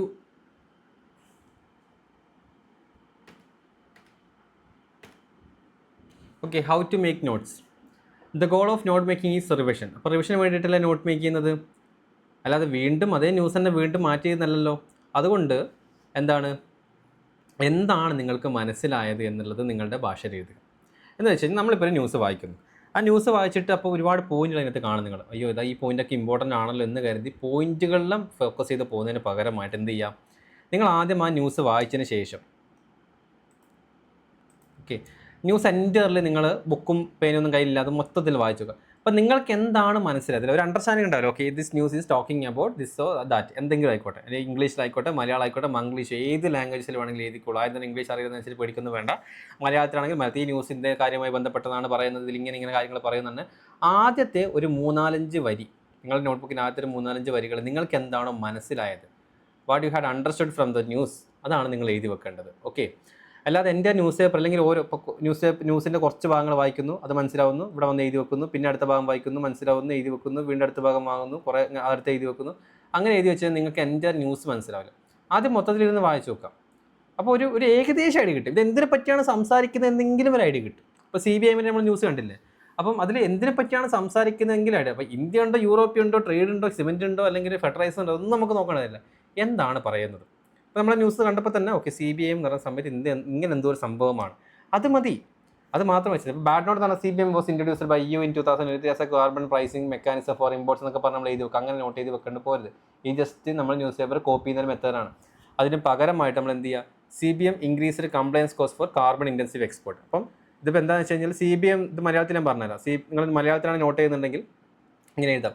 CBIഎം എന്ന് പറഞ്ഞിരിക്കുന്ന ഒരു ടൂളുണ്ട്, ആ ടൂൾ പ്രകാരം അല്ലെങ്കിൽ ഒരു പോളിസിയാണ്, ആ പോളിസി പ്രകാരം കാർബൺ ഇൻറ്റൻസീവ് ആയിട്ടുള്ള അല്ലെങ്കിൽ ഒരുപാട് കാർബൺ ഉപയോഗിച്ചുകൊണ്ടുണ്ടാകുന്ന പ്രൊഡക്ട്സുകളുടെ എക്സ്പോർട്ടും ഇമ്പോർട്ടും തടയുന്നതിന് വേണ്ടി ഇൻ്റർനാഷണൽ ലെവലിൽ ഉപയോഗിച്ചുകൊണ്ടിരിക്കുന്ന ഒരു പോളിസിയാണ് CBIഎം എന്ന് പറയുന്നത്. മതി, നിങ്ങൾക്ക് മനസ്സിലാവുന്ന ഭാഷ അങ്ങനെയാണെങ്കിൽ അത് മതി. അപ്പോൾ അതുകൊണ്ട് നിങ്ങൾക്ക് എന്ത് മനസ്സിലാവും, ഓക്കെ. അപ്പോൾ ആ ഒരു രീതിയിൽ പോയി നിങ്ങൾക്ക് ആ ന്യൂസ് മനസ്സിലാവും. പിന്നെ അതിൻ്റെ ഇമ്പാക്റ്റുകൾ ജസ്റ്റ് ഒന്ന് എഴുതി വെക്കുക. അത് അപ്പോൾ ഇങ്ങനെയുള്ളൊരു ട്രേഡിംഗ് അഡ്ജസ്റ്റ്മെൻറ്റ് കൊണ്ട് ഇന്ത്യയിലെ സ്റ്റീല്, അതുപോലെ തന്നെ ഫെർട്ടിലൈസേഴ്സ് കമ്പനികൾ, അതായത് ഇതൊക്കെ ഒരുപാട് കാർബൺ യൂട്ടിലൈസ് ചെയ്യുന്ന കമ്പനികളാണ്. അപ്പോൾ ഈ കമ്പനികളുടെ എക്സ്പോർട്ടിനൊക്കെ ഒരുപാട് ബാധിക്കും. അത് ഇത്തരം കമ്പനികളുടെ ഇൻകത്തിനെയും അതുപോലെ തന്നെ ഇന്ത്യൻ എക്കണോമിനെയും ബാധിക്കുന്നതാണ് എന്നാണ് ന്യൂസിൽ പറയുന്നത്. അതിന് ഇന്ത്യ ഇന്നേ കാര്യമാണ് ചെയ്തിട്ടുള്ളത്. CBIഎം അഡ്ജസ്റ്റ്മെൻറ്റിന് പുതിയ പോളിസി അല്ലെങ്കിൽ പുതിയ രാജ്യങ്ങളുമായി കരാർ ഒപ്പിടാനോ അല്ലെങ്കിൽ നമ്മുടെ രാജ്യത്തെ ഇൻഡസ്ട്രികളുമായിട്ട് എന്ത് ചെയ്യാൻ തുടങ്ങി പുതിയൊരു സ്കീം ഇറക്കി കൊടുക്കാനോ ചെയ്യുന്നതാണ് ഇതിൽ പറഞ്ഞിട്ടുള്ളത്. മതി, ഇതാണ് നിങ്ങൾ ആ ന്യൂസ് എഴുതേണ്ടത്. ഇത്ര മാത്രം മതി, വേറെ ഒന്നും ഡീറ്റെയിൽ ആയിട്ട് പോയിന്റുകളോ കാര്യങ്ങളോ എഴുതി പോകരുത്. ബിക്കോസ് ഇതൊക്കെ നിങ്ങൾ ലാസ്റ്റ് ആൻഡ് ഫൈനൽ ഒരു 365 ദിവസം നിങ്ങൾ പ്രിലിംസിന് പോകുന്ന സമയത്ത് നിങ്ങൾ ഇതിനെക്കാട്ടും ബ്രില്യൻ്റ് ആയിട്ടുള്ള ആസ്പിറൻ്റ്. അപ്പം നിങ്ങൾ കരുതും എന്തിനാണ് ഞാൻ ആ സമയത്ത് ഇത്രക്കാർ എഴുതി വെച്ചെന്ന് തോന്നും. ആ സമയത്ത് തോന്നുന്നതിന് പകരമായിട്ട് ഈ സമയത്ത് നിങ്ങൾ തോന്നിക്കും. കാരണം ആദ്യം തന്നെ നിങ്ങൾ ഭയങ്കര പാനിക്കും, എല്ലാ ആസ്പിറൻസ് ചെയ്യുന്നൊരു കാര്യമാണ്, എൻ്റെ എല്ലാം എഴുതി വെക്കും, എല്ലാം ഇത് വേണ്ട. നമ്മളിത് വീണ്ടും പഠിച്ചുകൊണ്ടിരിക്കുക, നമ്മൾ ഒരു ദിവസത്തേക്കാണ് പഠിക്കുന്നത്, നാളത്തെ എക്സാമിനേഷൻ പഠിക്കുന്നില്ലല്ലോ, ഒരു വർഷത്തേക്കാണ് എക്സാമിനേഷൻ പഠിക്കുന്നത്. നമ്മളിങ്ങനെ ഓവർ എ പീരീഡ് ഓഫ് ആദ്യം നിങ്ങളുടെ വിശ്വാസം വരുത്തുക. Over A period of time നിങ്ങളിങ്ങനെ പഠിച്ചുകൊണ്ടിരിക്കുന്ന സമയത്ത് നിങ്ങൾ ഇമ്പ്രൂവ് ആവും, നിങ്ങളുടെ ലാംഗ്വേജ് ഇമ്പ്രൂവ് ആവും, നിങ്ങളുടെ നോളജ് ഇമ്പ്രൂവ് ആവും. അപ്പം നിങ്ങൾ ന്യൂസ് പേപ്പറൊക്കെ എടുത്ത് നോക്കുന്ന സമയത്ത് നിങ്ങൾക്ക് ആകെ കൺഫ്യൂഷൻ അടിക്കും, എന്തിനാ ഇത് വെറുതെ എഴുതി വെച്ചെന്ന് തോന്നും. ഓക്കെ, അപ്പം note should help revision, note become another newspaper. അതായത് അപ്പോൾ അങ്ങനെയുള്ള നോട്ട് മേക്ക് ചെയ്താൽ നിങ്ങൾക്ക് വേഗം റിവൈസ് ചെയ്യാൻ പറ്റും. വളരെ short and analytical and structured വൈസിൽ എഴുതാൻ ശ്രമിക്കാം. And what should you write in note, എന്താണ് നിങ്ങൾ എഴുതേണ്ടത്?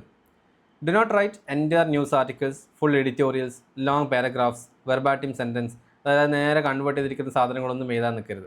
എന്താണ് നിങ്ങൾ എഴുതുക, അതായത് നേരെ മലയാളത്തിലേക്ക് നിങ്ങൾ മാറ്റുന്നു, ഓക്കെ, അല്ലെങ്കിൽ അതുപോലെ തന്നെ ഇങ്ങോട്ടേക്ക് മാറ്റി എഴുതുക, അതൊന്നും വേണ്ട. Right only keywords, that means എന്താണ് അതിൻ്റെ കോർ, അതിൻ്റെ കോൺസെപ്റ്റ് എന്താണ്, എക്സാമ്പിൾസ് എന്താണ്, സ്കീംസ്, ഗവൺമെൻറ് സ്കീംസോ റിപ്പോർട്ടോ സ്റ്റാറ്റിസ്റ്റിക്കോ അല്ലെങ്കിൽ വേ ഫോർവേഡ് സൊല്യൂഷൻസ്, പോളിസി റെക്കമെൻഡേഷൻ ഉണ്ടെങ്കിൽ അത് എഴുതുക. അപ്പോൾ ബാഡ് എക്സാമ്പിൾ CBIഎം വാസ് പ്രപ്പോസ് ചെയ്യാൻ നേരത്തെ പറഞ്ഞാൽ തന്നെ അത് ഭയങ്കര ലോങ് ആണ്, ഇമ്പോസിബിൾ ആണ്. ഗുഡ് നോട്ട് CBIഎം EU carbon tax mechanism impacts Indian steel export link to climate policies GS economy example revision friendly note എന്നാക്കാം. പിന്നെ ഈ പാരഗ്രാഫ് ടൈപ്പ് ചെയ്യുന്നതിന് പകരമായിട്ട് ബുള്ളറ്റ് പോയിന്റ് എഴുതും. അത് നിങ്ങളുടെ മെയിൻസ് ഈ ഫിഗറിൽ കാണുന്ന ബുള്ളറ്റ് പോയിന്റ് ഫോർമാറ്റിൽ എഴുതാൻ ശ്രമിക്കാം. അതെന്താണെന്നറിയോ, ഈ ന്യൂസ് നിങ്ങളുടെ മെയിൻസ് ആൻസർ റൈറ്റിംഗ് എപ്പോഴും ബുള്ളറ്റ് പോയിന്റ് ഫോർമാറ്റിൽ എഴുതി കഴിഞ്ഞാൽ നിങ്ങൾക്ക് കുറച്ചുകൂടി മാർക്ക് കിട്ടും. ബുള്ളറ്റ് പോയിന്റ് ഫോർമാറ്റാണ് സാധാരണ പറയാറുള്ളത്. അപ്പോൾ അതൊന്ന് ഫോക്കസ് ചെയ്യുക. ബുള്ളറ്റ് പോയിന്റ് ഫോർമാറ്റിൽ നിങ്ങൾ നോട്ട്സും എഴുതാൻ ശ്രമിക്കുക. അപ്പം വെറുതെ പാരഗ്രാഫ് പോലെ ഇങ്ങനെ വലിച്ചു വാരി എഴുതി പോകണ്ട, ഒരു പോയിന്റ് ആക്കി എഴുതാൻ ശ്രമിക്കുക. അത് ഇപ്പോഴേ തുടങ്ങിക്കഴിഞ്ഞാൽ നിങ്ങൾക്ക് കുറച്ചുകൂടി ഉപകാരപ്പെടും. ഓക്കെ, അപ്പോൾ ഇനി ലാംഗ്വേജ്, ഇതിൽ ഭയങ്കര ഇമ്പോർട്ടൻ്റ് കാര്യമാണ്. എൻ്റെ ഇംഗ്ലീഷ് ലാംഗ്വേജ് ഭയങ്കര വീക്കാണ്. അപ്പോൾ എനിക്ക് നല്ല നോട്ട് ഉണ്ടാക്കാൻ പറ്റില്ല, അല്ലെങ്കിൽ എൻ്റെ നോട്ട് മറ്റാരെയും കാണിച്ചു കൊടുക്കാൻ പറ്റില്ല. ഞാനിപ്പോൾ എങ്ങനെ ഇത് സാറിനൊക്കെ കാണിച്ചു കൊടുക്കുക? അപ്പോൾ ഞാനൊക്കെ കുറേ എക്സ്പീരിയൻസിന് കണ്ടിട്ടുണ്ടായിരുന്നു കേട്ടോ. എന്ന് വെച്ച് കഴിഞ്ഞാൽ ഇവരോട് പറയും, മക്കളെ നിങ്ങൾ നോട്ട് കാണിച്ചോ? നോട്ടൊന്നും കാണിച്ചിട്ടില്ല. എന്തുകൊണ്ടാണ് നോട്ട് കാണിച്ചത്? സാർ ഇംഗ്ലീഷിലല്ല ഞാനിത്, ഞാൻ ഇംഗ്ലീഷും മലയാളമൊക്കെ മിക്സ് ആക്കിയിട്ട് ഞാനോട് പറഞ്ഞത്, എൻ്റെ പൊന്നു മക്കളെ, ഞാൻ നിങ്ങളെ കാണുന്നതെന്ന് വെച്ച് കഴിഞ്ഞാൽ നിങ്ങളെ പ്യൂർലി ബിഗിനേഴ്സ് ആയിട്ടാണ്. നിങ്ങൾ +2 കഴിഞ്ഞ് വന്നിരിക്കുന്ന സ്റ്റുഡൻസ് ആണോ, അല്ലെങ്കിൽ ഡിഗ്രി PhD കഴിഞ്ഞിരിക്കുന്ന സ്റ്റുഡൻസ് ആണോ എന്നൊന്നും നിങ്ങളുടെ ക്വാളിഫിക്കേഷൻ നോക്കിയിട്ട് അയ്യേ ഈ കുട്ടി ഇങ്ങനെ എഴുതിയിട്ടുള്ളത് എന്ന് പറഞ്ഞ് കളിയാക്കാനല്ല ഞാൻ ഇവിടെ വന്നിരിക്കുന്നത്. നിങ്ങൾ എഴുതാൻ ആദ്യം ശ്രമിക്കും. ഞാൻ പറയുന്നത് നിങ്ങൾ എഴുതാൻ ശ്രമിക്കും, നിങ്ങളത് ചെയ്യാൻ ശ്രമിക്കും. ചെയ്തതിന് ശേഷം റെക്ടിഫൈ ചെയ്യാൻ വേണ്ടിയിട്ടാണ് ഞങ്ങളൊക്കെ ഇവിടെ ഇരിക്കുന്നത്. അപ്പം നിങ്ങളത് ചെയ്ത് പ്രാക്ടീസ് ചെയ്യാൻ ശ്രമിക്കുക. ഫർദർ നിങ്ങൾ മംഗ്ലീഷിലാണെങ്കിൽ മംഗ്ലീഷ്, മലയാളത്തിലാണെങ്കിൽ മലയാളത്തിൽ, കുഴപ്പമൊന്നുമില്ല. പക്ഷേ ആ സമയത്ത് ഇങ്ങനെ ഇരുന്ന് പറഞ്ഞു കൊടുക്കുക, മംഗ്ലീഷ് അട നമുക്ക് ഈ വേർഡ് ഇവിടെ ഉപയോഗിക്കാം എന്ന് കരുതി നമുക്ക് റീപ്ലേസ് കൊണ്ടിരിക്കാമെന്ന് പറയും. അങ്ങനെ ആ പതുക്കെയുള്ള റീപ്ലേസ്മെൻറ്റിൽ മാത്രമാണ് ഒരു ഗുഡ് ആൻസറിൽ കയറാൻ പറ്റും. അല്ലാതെ സ്പോക്കൺ ഇംഗ്ലീഷിന് ക്ലാസ്സിൽ പോയിട്ട് ഇംഗ്ലീഷ് എഴുതാനോ അല്ലെങ്കിൽ പഠിക്കാനോ ഇതാക്കാനോ പറ്റില്ല. അപ്പം അതൊന്നും നോക്കരുത്. അപ്പോൾ UPSC പ്രിപ്പറേഷൻ നൽകുന്ന ഫസ്റ്റ് ഓഫ് ഓൾ സ്റ്റാർട്ട് ചെയ്ത് അണ്ടർസ്റ്റാൻഡിങ്. ഈ അണ്ടർസ്റ്റാൻഡിങ്ങും കൂടി ആയിക്കഴിഞ്ഞാൽ നിങ്ങളത് സാധനം വായിച്ചു, നിങ്ങളത് എഴുതി, നിങ്ങൾക്ക് കാര്യം മനസ്സിലായി, നിങ്ങൾക്ക് കുറച്ച് സന്തോഷം ഉണ്ടാവും, എനിക്ക് കാര്യം മനസ്സിലായി, എനിക്ക് പഠിക്കാൻ കോൺഫിഡൻസ് കിട്ടും. നിങ്ങളൊന്ന് വായിക്കുന്നു, നിങ്ങൾക്കൊന്നും മനസ്സിലാവുന്നില്ല, നിങ്ങളെ കോൺഫിഡൻസ് പോയി കിട്ടും. അപ്പം ലാംഗ്വേജ് ഇനീഷ്യൽ ഫേസിൽ നോക്കാനല്ല, അത് കാരണം അടുത്ത വർഷമാണ് എഴുതാൻ, ഒരു വർഷം ടൈമാണ്, അതിൻ്റെ എന്തായാലും നിങ്ങൾ ഇമ്പ്രൂവ് ആവും. നിങ്ങളുടെ ലാംഗ്വേജും ഹാൻഡ് റൈറ്റിംഗും ഒക്കെ ഇമ്പ്രൂവ് ആയിക്കോളും. ഓക്കെ, അപ്പം എനിത്തിങ് അക്സെപ്റ്റ്. പിന്നെ ഈ കറണ്ട് അഫയേഴ്സ് നോട്ട് വേറെ കൊണ്ട് കാണിച്ചു കൊടുക്കേണ്ട ആവശ്യമില്ല. ആദ്യം അണ്ടർസ്റ്റാൻഡ് ചെയ്യുക, ആദ്യം എന്താണെന്ന് മനസ്സിലാക്കുക. ലാംഗ്വേജിനെ പറ്റി നമുക്ക് പിന്നീട് അയക്കാം. മലയാളം ആയിക്കോട്ടെ, ഇംഗ്ലീഷ് ആയിക്കോട്ടെ, അല്ലെങ്കിൽ മംഗ്ലീഷ് ആയിക്കോട്ടെ, നിങ്ങൾ ഏത് ലാംഗ്വേജിലും വേണമെങ്കിൽ എഴുതിക്കോട്ടെ. പക്ഷേ നിങ്ങൾക്കത് ഇപ്പോൾ തുറന്ന് നോക്കിയിട്ട് ഒരു 30 ദിവസം കഴിഞ്ഞാൽ ന്യൂസ് തുറന്ന് നോക്കിയിട്ട് ഇപ്പോൾ നിങ്ങളുടെ ഒരു മെൻറ്റർ ഒന്ന് ചോദിക്കാം, മോനെ ഈ ന്യൂസ് എന്താണ് പറഞ്ഞത്? അപ്പോൾ സാർ ന്യൂസ് എന്ന് പറഞ്ഞുതരാം. അവിടെ CBM പറ്റി എന്തോ ന്യൂസ് എഴുതിയിട്ടുണ്ട് എന്ന് പറഞ്ഞു. ആ സാർ, CBM എന്ന് വെച്ചാൽ ഇന്നൊരു സംഭവമാണ്, ഇത് ഇന്ന സിസ്റ്റമാണ്, ഇന്ന കാര്യങ്ങൾ മാത്രമാണ്, മതി. അതിൻ്റെ അപ്പുറത്തേക്ക് ഡീറ്റെയിൽ ആയിട്ട് മെൻറ്റേഴ്സ്, ഒരു റിയൽ മെൻറ്റേഴ്സ് ഒരിക്കലും ഡീറ്റെയിൽ ആയിട്ട് ചോദിക്കില്ല. ബിക്കോസ് കോൺസെപ്റ്റ് മനസ്സിലാക്കാനാണ് UPSC എന്ന കാര്യങ്ങൾ റിയൽ മെൻറ്റേഴ്സ് നന്നായിട്ട് അറിയാം. Okay, picture is remembered longer than paragraph. പിന്നെ പിക്ചർ വൈസ് ചെയ്താൽ ശ്രമിക്കുക, അതും കൂടെ ഒന്ന് ആലോചിക്കാം കേട്ടോ.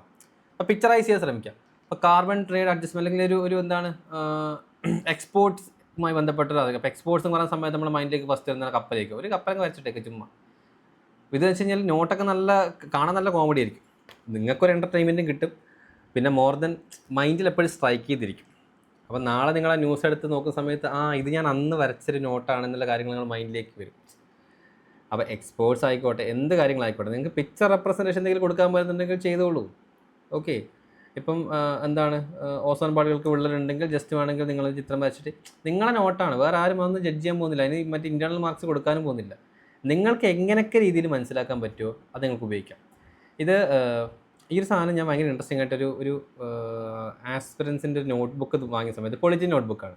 ആ നോട്ട്ബുക്ക് വാങ്ങിയ സമയത്ത് ആർട്ടിക്കിൾ നമ്മുടെ ഈ ഫണ്ടമെൻ്റൽ റൈറ്റ്സ് വന്ന സമയത്ത്, ഫണ്ടമെൻ്റൽ റൈറ്റ്സ് അദ്ദേഹം പഠിച്ചായിരുന്നു വെച്ച് കഴിഞ്ഞാൽ ആർട്ടിക്കിൾ 14 ആയിക്കോട്ടെ, 15 ആയിക്കോട്ടെ, 16 ആയിക്കോട്ടെ, എല്ലാത്തിലും ഒരു റെപ്രസെൻറ്റേഷൻ, അതായത് അതിൻ്റെ ഹെഡിങ്ങിൻ്റെ കുറച്ച് ഇവിടെ ആയിട്ട് ഒരു പിക്ചർ വരച്ച് വെച്ചിരിക്കുന്നു.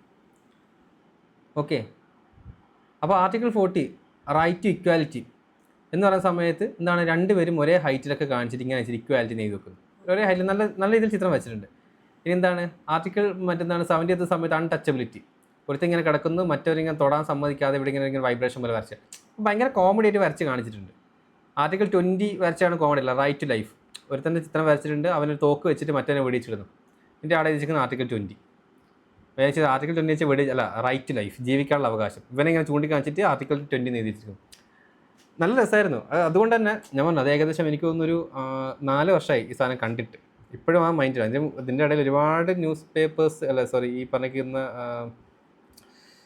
നമ്മൾ ടെക്സ്റ്റ് ബുക്ക് കണ്ടിട്ടുണ്ടെങ്കിൽ പോലും ഇത് കുറച്ചുകൂടി മൈൻഡിൽ സ്റ്റിക്ക് ചെയ്ത് കിടക്കുന്ന സാധനമാണ്.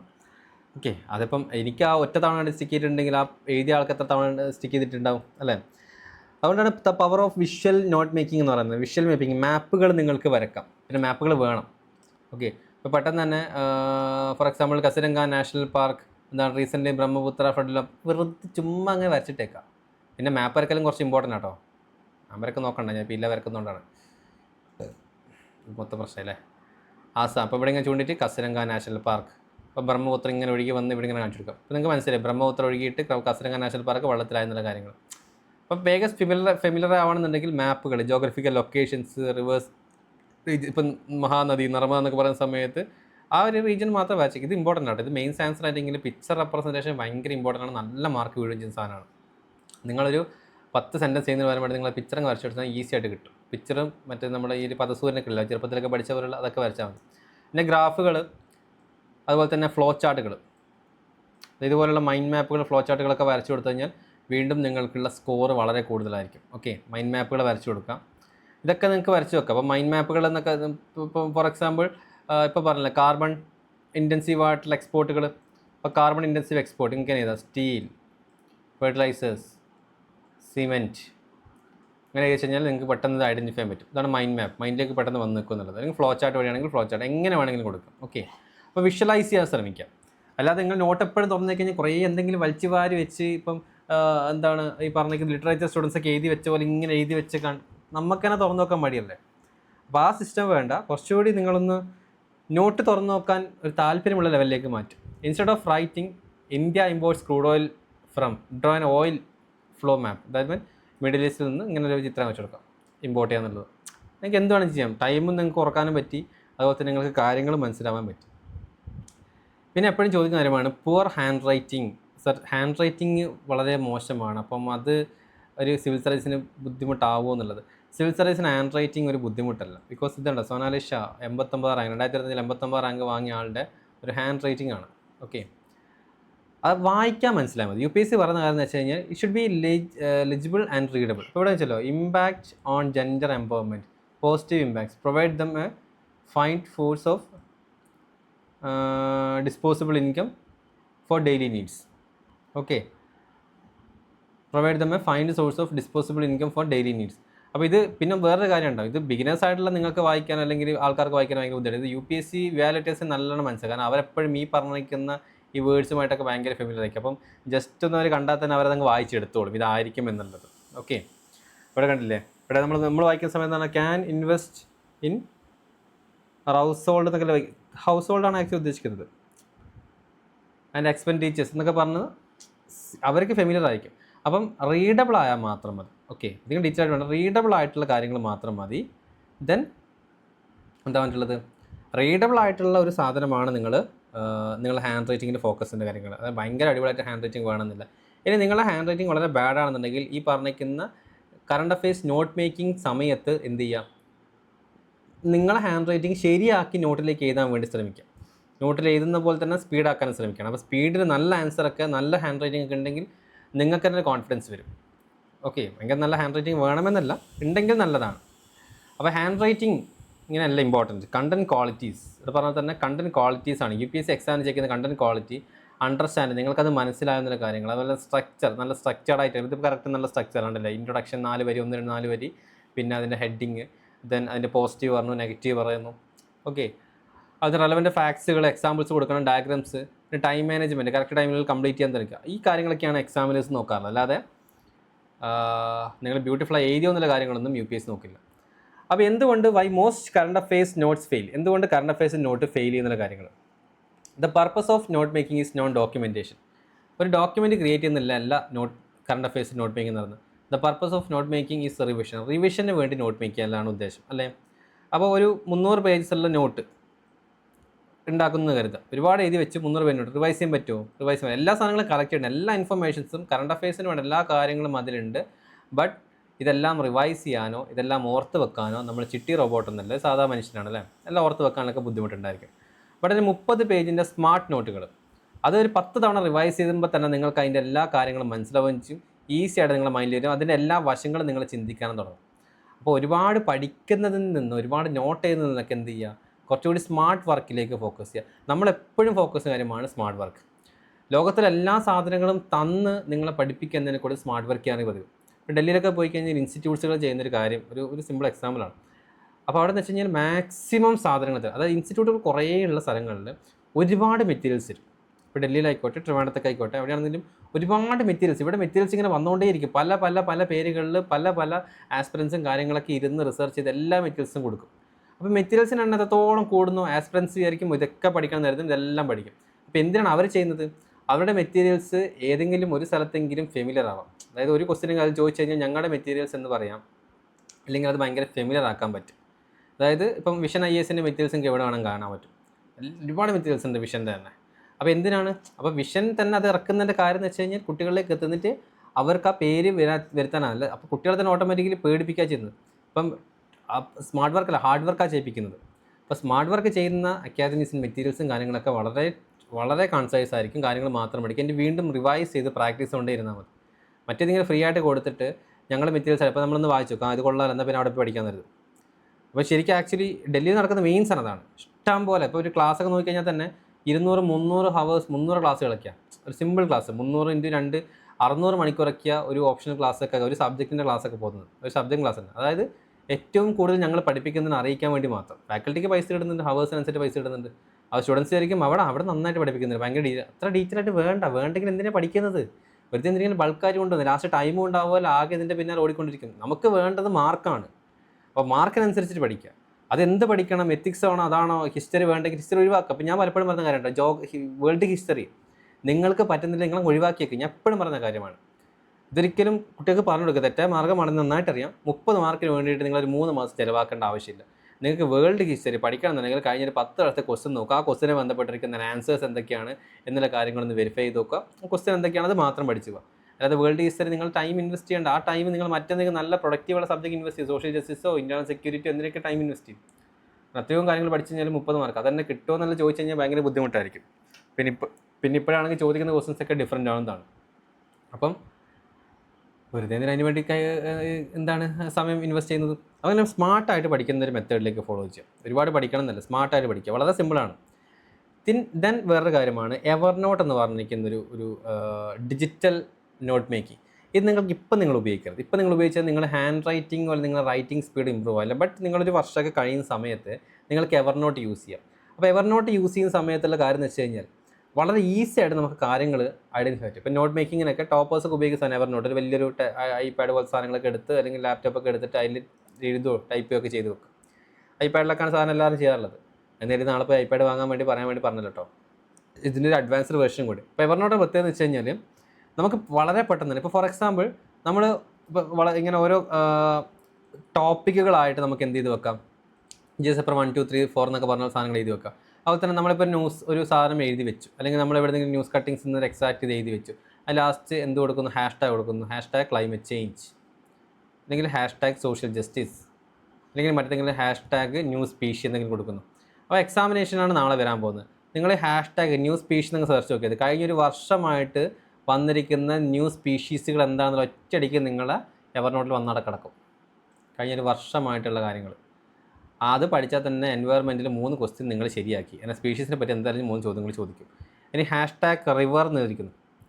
അപ്പോൾ കഴിഞ്ഞൊരു വർഷമായിട്ട് നിങ്ങൾ പറഞ്ഞിരിക്കുന്ന റിവേഴ്സുമായി ബന്ധപ്പെട്ട്, അതായത് നമ്മൾ കൊടുക്കണം കേട്ടോ. നമ്മൾ ന്യൂസിങ്ങനെ എഴുതി പോകുന്ന സമയത്ത് last #reverse, #international elections, #Israel എന്നൊക്കെ പറഞ്ഞ് കൊടുത്തു കഴിഞ്ഞാൽ ഈ #എന്ന് സെർച്ച് നോക്കിയാൽ സാധനം കിട്ടും. നിങ്ങൾക്ക് വളരെ ഈസി ആയിട്ട് റിവിഷൻ കഴിയും.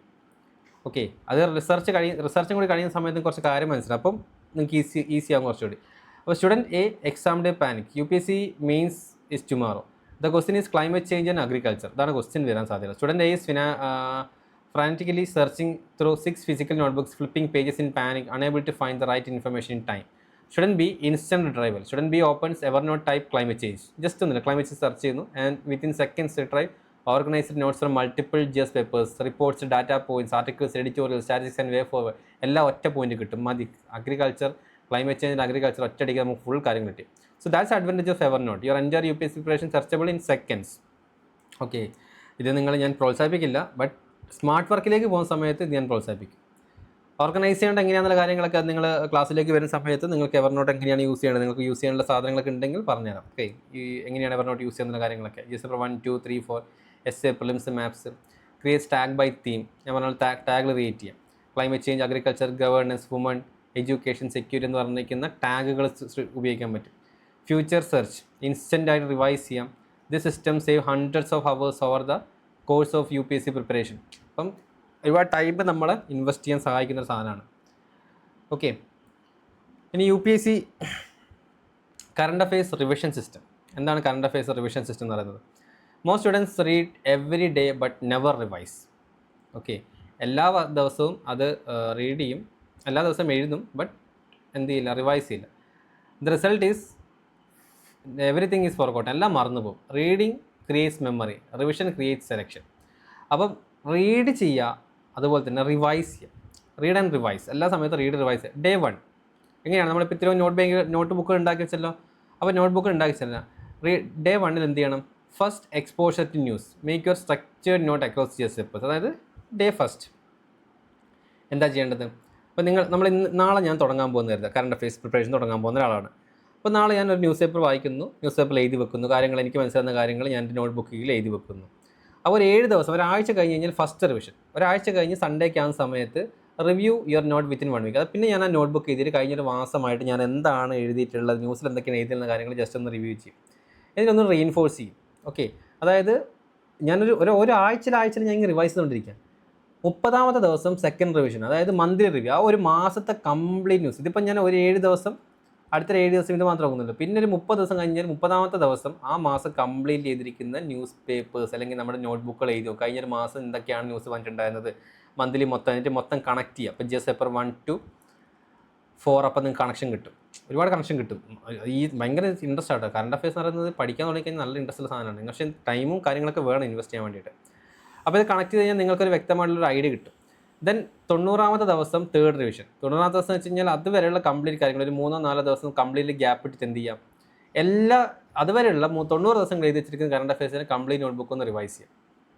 ഓക്കെ, അപ്പോൾ അതായത് ഒരുപാട് ലോങ് ടേമിലേക്ക് നമുക്ക് ആവശ്യമുള്ള കാര്യമാണ്. അതായത് നമ്മൾ 90 ദിവസം കഴിഞ്ഞ സമയത്ത് വീണ്ടും അത് റീഇൻഫോഴ്സ് ചെയ്ത് റിവൈസ് ചെയ്യുന്ന സമയത്ത് നമ്മുടെ മൈൻഡിലെ സാധനങ്ങളൊക്കെ കറക്റ്റ് അവിടെ കിടക്കും. ഓക്കെ, കഴിഞ്ഞൊരു 3 മാസമായിട്ട് എന്ത് നടന്നു, സാധാരണ ഒരു റിവ്യൂ പീരീഡ് എന്ന് പറഞ്ഞാൽ 3 മാസമല്ലേ, എന്ത് സാധനം കൊടുത്താലും ഒരു റിവ്യൂ പീരീഡ് 3 മാസമല്ലേ.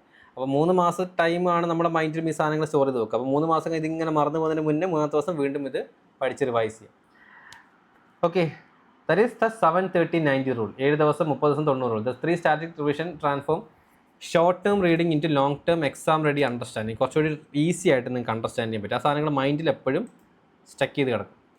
അപ്പോൾ എങ്ങനെയാണ് കറണ്ട് അഫയേഴ്സ് നോട്ട് നമ്മുടെ UPSC പ്രിപ്പറേഷൻ ഹെൽപ്പ് ചെയ്യുന്നത്?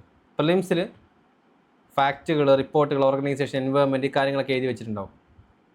മെയിൻസിലാണെങ്കിൽ നമുക്ക് എക്സാമ്പിൾസ്, ഡാറ്റാസ്, കേസ് സ്റ്റഡീസ്, വേ ഫോർവേഡ്, ഇത് നമ്മുടെ നോട്ട് എങ്ങനെയാണ് നമ്മളെ ഹെൽപ്പ് ചെയ്യുന്നതാട്ടോ പറയുന്നത്. നമ്മൾ എഴുതി വെച്ചിരിക്കുന്ന നോട്ട് നമ്മളെങ്ങനെ ഹെൽപ്പ് ചെയ്യും. പ്രിലിംസിൽ നമുക്ക് ഫാക്റ്റുകൾ നമ്മൾ എഴുതി വെച്ചിട്ടുണ്ടായിരിക്കും, നമ്മൾ ഉപകാരപ്പെടും. പിന്നെ എസ്സേയിൽ ആർഗ്യുമെൻസുകളോ അല്ലെങ്കിൽ മൾട്ടി ഡയമെൻഷണൽ തിങ്കിങ്, എഡിറ്റോറിയൽ നിന്നൊക്കെ എഴുതിയ സാധനങ്ങൾ ഉണ്ടായിരിക്കും. എത്തിക്സ് ആണെങ്കിൽ real life examples, governance model സാധനങ്ങളൊക്കെ ഉണ്ടായിരിക്കും. ഓക്കെ, അപ്പോൾ ഇതിന് പുറമെ നമുക്ക് ഇടുന്ന ബോണസ് ബെനിഫിറ്റ് എന്താ? നോട്ട് മേക്ക് ചെയ്ത് കഴിഞ്ഞാൽ നമ്മുടെ ലാംഗ്വേജ് ഇമ്പ്രൂവ് ആവും, ഹാൻഡ് റൈറ്റിംഗ് ഇമ്പ്രൂവ് ആവും, ബെറ്റർ തിങ്കിങ്, നന്നായി ചിന്തിക്കാൻ ശ്രമിക്കും. പിന്നെ ടൈം മാനേജ് ചെയ്ത് പേപ്പർ മാനേജ് ചെയ്ത് എഴുതാൻ ശ്രമിക്കും. പിന്നെ എഴുതുന്ന സമയത്ത് വരയുള്ള നോട്ടിൽ എഴുതരുത്, വരയില്ലാത്ത നോട്ടിൽ തന്നെ എഴുതാൻ ശ്രമിക്കുക. ബിക്കോസ് UPSCയുടെ ഒരു ക്വസ്റ്റ്യൻ ആൻസർ ബുക്ക്ലെറ്റിൻ്റെ ഒരു രൂപത്തിൽ തന്നെ എഴുതാൻ ശ്രമിക്കുക. പിന്നെ കോൺഫിഡൻസ് കിട്ടും. നന്നായിട്ട് എഴുതുകയൊക്കെ ചെയ്ത് കഴിഞ്ഞാൽ ഓക്കെ, അത് നിങ്ങളൊരു സാധനം വായിച്ച്, നിങ്ങൾ അതുവരെ എനിക്ക് ഇംഗ്ലീഷ് അറിയാത്ത ആളാണ്, നിങ്ങൾ അതുവരെ ഇംഗ്ലീഷ് അറിയാത്ത നിങ്ങളത് വായിച്ച ശേഷം നിങ്ങൾ ഇംഗ്ലീഷ് ലാംഗ്വേജ് തന്നെ മാറ്റി എഴുതും, നിങ്ങളുടെ ഓൺ ലാംഗ്വേജ്, നിങ്ങൾക്ക് ഭയങ്കരമായിട്ട് കോൺഫിഡൻസ് വരും. ഒന്നുമില്ലെങ്കിൽ നിങ്ങൾ ഇംഗ്ലീഷ് സംസാരിക്കുമ്പോൾ തന്നെ കോൺഫിഡൻസ് വരുന്നില്ല, അതുപോലെ തന്നെ ഇംഗ്ലീഷ് ചെയ്യുന്ന സമയത്തും കോൺഫിഡൻസ് വരും. എനിക്കിത് കാര്യം മനസ്സിലായി, അപ്പോൾ എന്നെക്കൊണ്ട് പറ്റുമെന്നതിന് കോൺഫിഡൻസ് വരും. അപ്പം UPSC നോട്ട്സ് മേക്കിംഗ് വളരെ ഇമ്പോർട്ടൻ്റ് ആണ്. ചുമ്മാ ന്യൂസ് വായിച്ച് പോകുന്നതല്ല. നിങ്ങൾ ആദ്യം ഒരു ബിഗിനേഴ്സ് ആണെന്നുണ്ടെങ്കിൽ വ്യക്തമായിട്ട് എന്ത് ചെയ്യുക, നോട്ട് മേക്ക് ചെയ്ത് തന്നെ ഒരു വർഷം നിങ്ങളെ കൊണ്ട് നോട്ട് മേക്ക് ചെയ്യാൻ വന്നിട്ടുണ്ടെങ്കിൽ നോട്ട് മേക്ക് ചെയ്തോളൂ എന്ന് കരുതി 7 ദിവസം നോട്ട് മേക്ക് ചെയ്യാൻ ഞാൻ പറയുന്നില്ല. ഒരു ദിവസം ഗ്യാപ്പ് കൊടുക്കാം. ബട്ട് അത് എല്ലാ ദിവസവും ഒരേ ദിവസം ആവരുത് ആ ഗ്യാപ്പ്. അതായത് ഞായറാഴ്ച ഞാൻ ലീവാണ്, എല്ലാ ഞായറാഴ്ചയും ലീവാകരുത്. ആ ഞായറാഴ്ച മാത്രമായിരിക്കും ചിലപ്പോൾ സയൻസ് ഉണ്ടാക്കി വരുന്നത്. അങ്ങനെ നിങ്ങൾക്ക് ഒരു കൊല്ലത്തെ സയൻസ് ഉണ്ടാക്കി കിട്ടില്ല. ആ സിസ്റ്റം ഉണ്ടാക്കരുത്. Current affairs is not about collecting informations. Current affairs about building understanding, and understanding is what creates future civil services. ഇപ്പോൾ എന്താണ് കറണ്ട് അഫയേഴ്സിൻ്റെ ഒരു ഇമ്പോർട്ടൻസ് എന്ന് പറയുന്നത്? ഞാൻ ആദ്യം പറഞ്ഞൊരു കാര്യമായിരുന്നു. ദാറ്റ് മീൻസ് ഇന്നത്തെ ഇന്ത്യയുമായി ബന്ധപ്പെട്ട കാര്യങ്ങളും ഇന്ത്യയിൽ നടക്കുന്ന കാര്യങ്ങളും അറിയാത്ത ഒരാൾ നാളെ അഡ്മിനിസ്ട്രേറ്റീവ് പോസ്റ്റിൽ എത്തിയിട്ട് കാര്യമില്ല. അതുകൊണ്ടാണ് കറണ്ട് അഫയേഴ്സിന് ഇമ്പോർട്ടൻസ് കൊടുക്കുന്നത്. അതായത് ഇന്നത്തെ ഇന്ത്യയിൽ നടക്കുന്ന അറിഞ്ഞാൽ മാത്രമേ നാളെ ഒരു അഡ്മിനിസ്ട്രേറ്റീവ് പോസ്റ്റിൽ എത്തിക്കഴിഞ്ഞാൽ നമുക്കത് മാറ്റാൻ പറ്റൂ. ഇന്നത്തെ ഇന്ത്യൻ അറിഞ്ഞില്ല എന്നുണ്ടെങ്കിൽ നമുക്ക് നാളെ ചെയ്യാൻ പറ്റും, മാറ്റാൻ പറ്റൂ? ഒരിക്കലും ഇല്ല, അല്ലേ? സോ തന്നെയാണ് ഇവിടുത്തെ ഡിഫറൻസ് പറഞ്ഞിട്ടുള്ളത്. ഇനി current affairs toppers reading type ചെയ്യാൻ പറഞ്ഞത് എങ്ങനെയാണ് നമുക്ക് റീഡ് ചെയ്യണം എന്നുള്ള കാര്യങ്ങൾ. ഓക്കെ, ന്യൂസ് പേപ്പർ വായിക്കണം എന്ന് പറഞ്ഞ വിഷയങ്ങൾ ഒരു 3-4 മണിക്കൂറായിരിക്കും ഉപയോഗിക്കുന്നത്.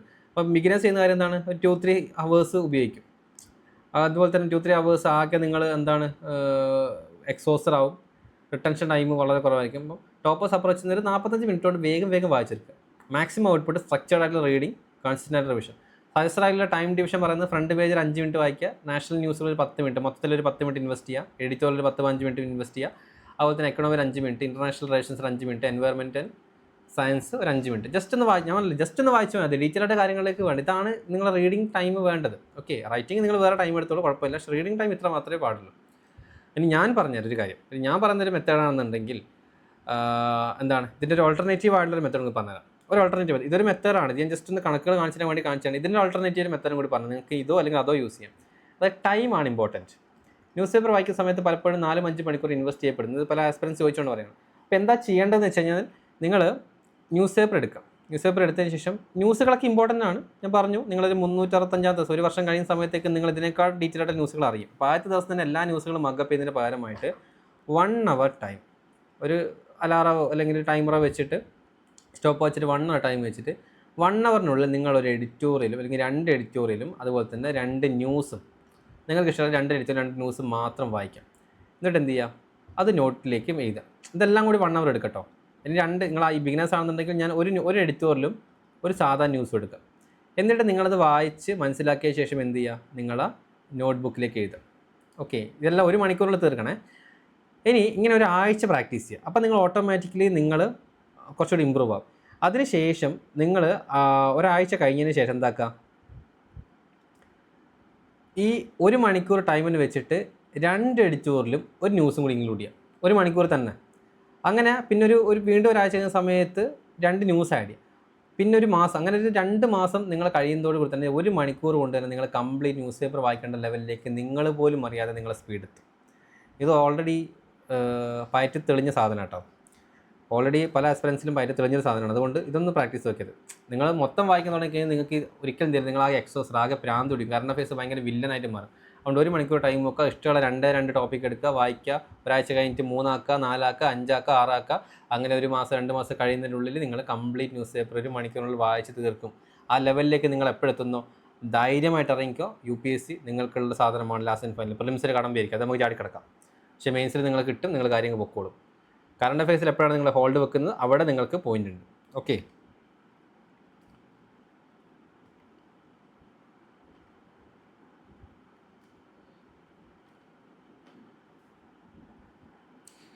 Current affairs to answer writing.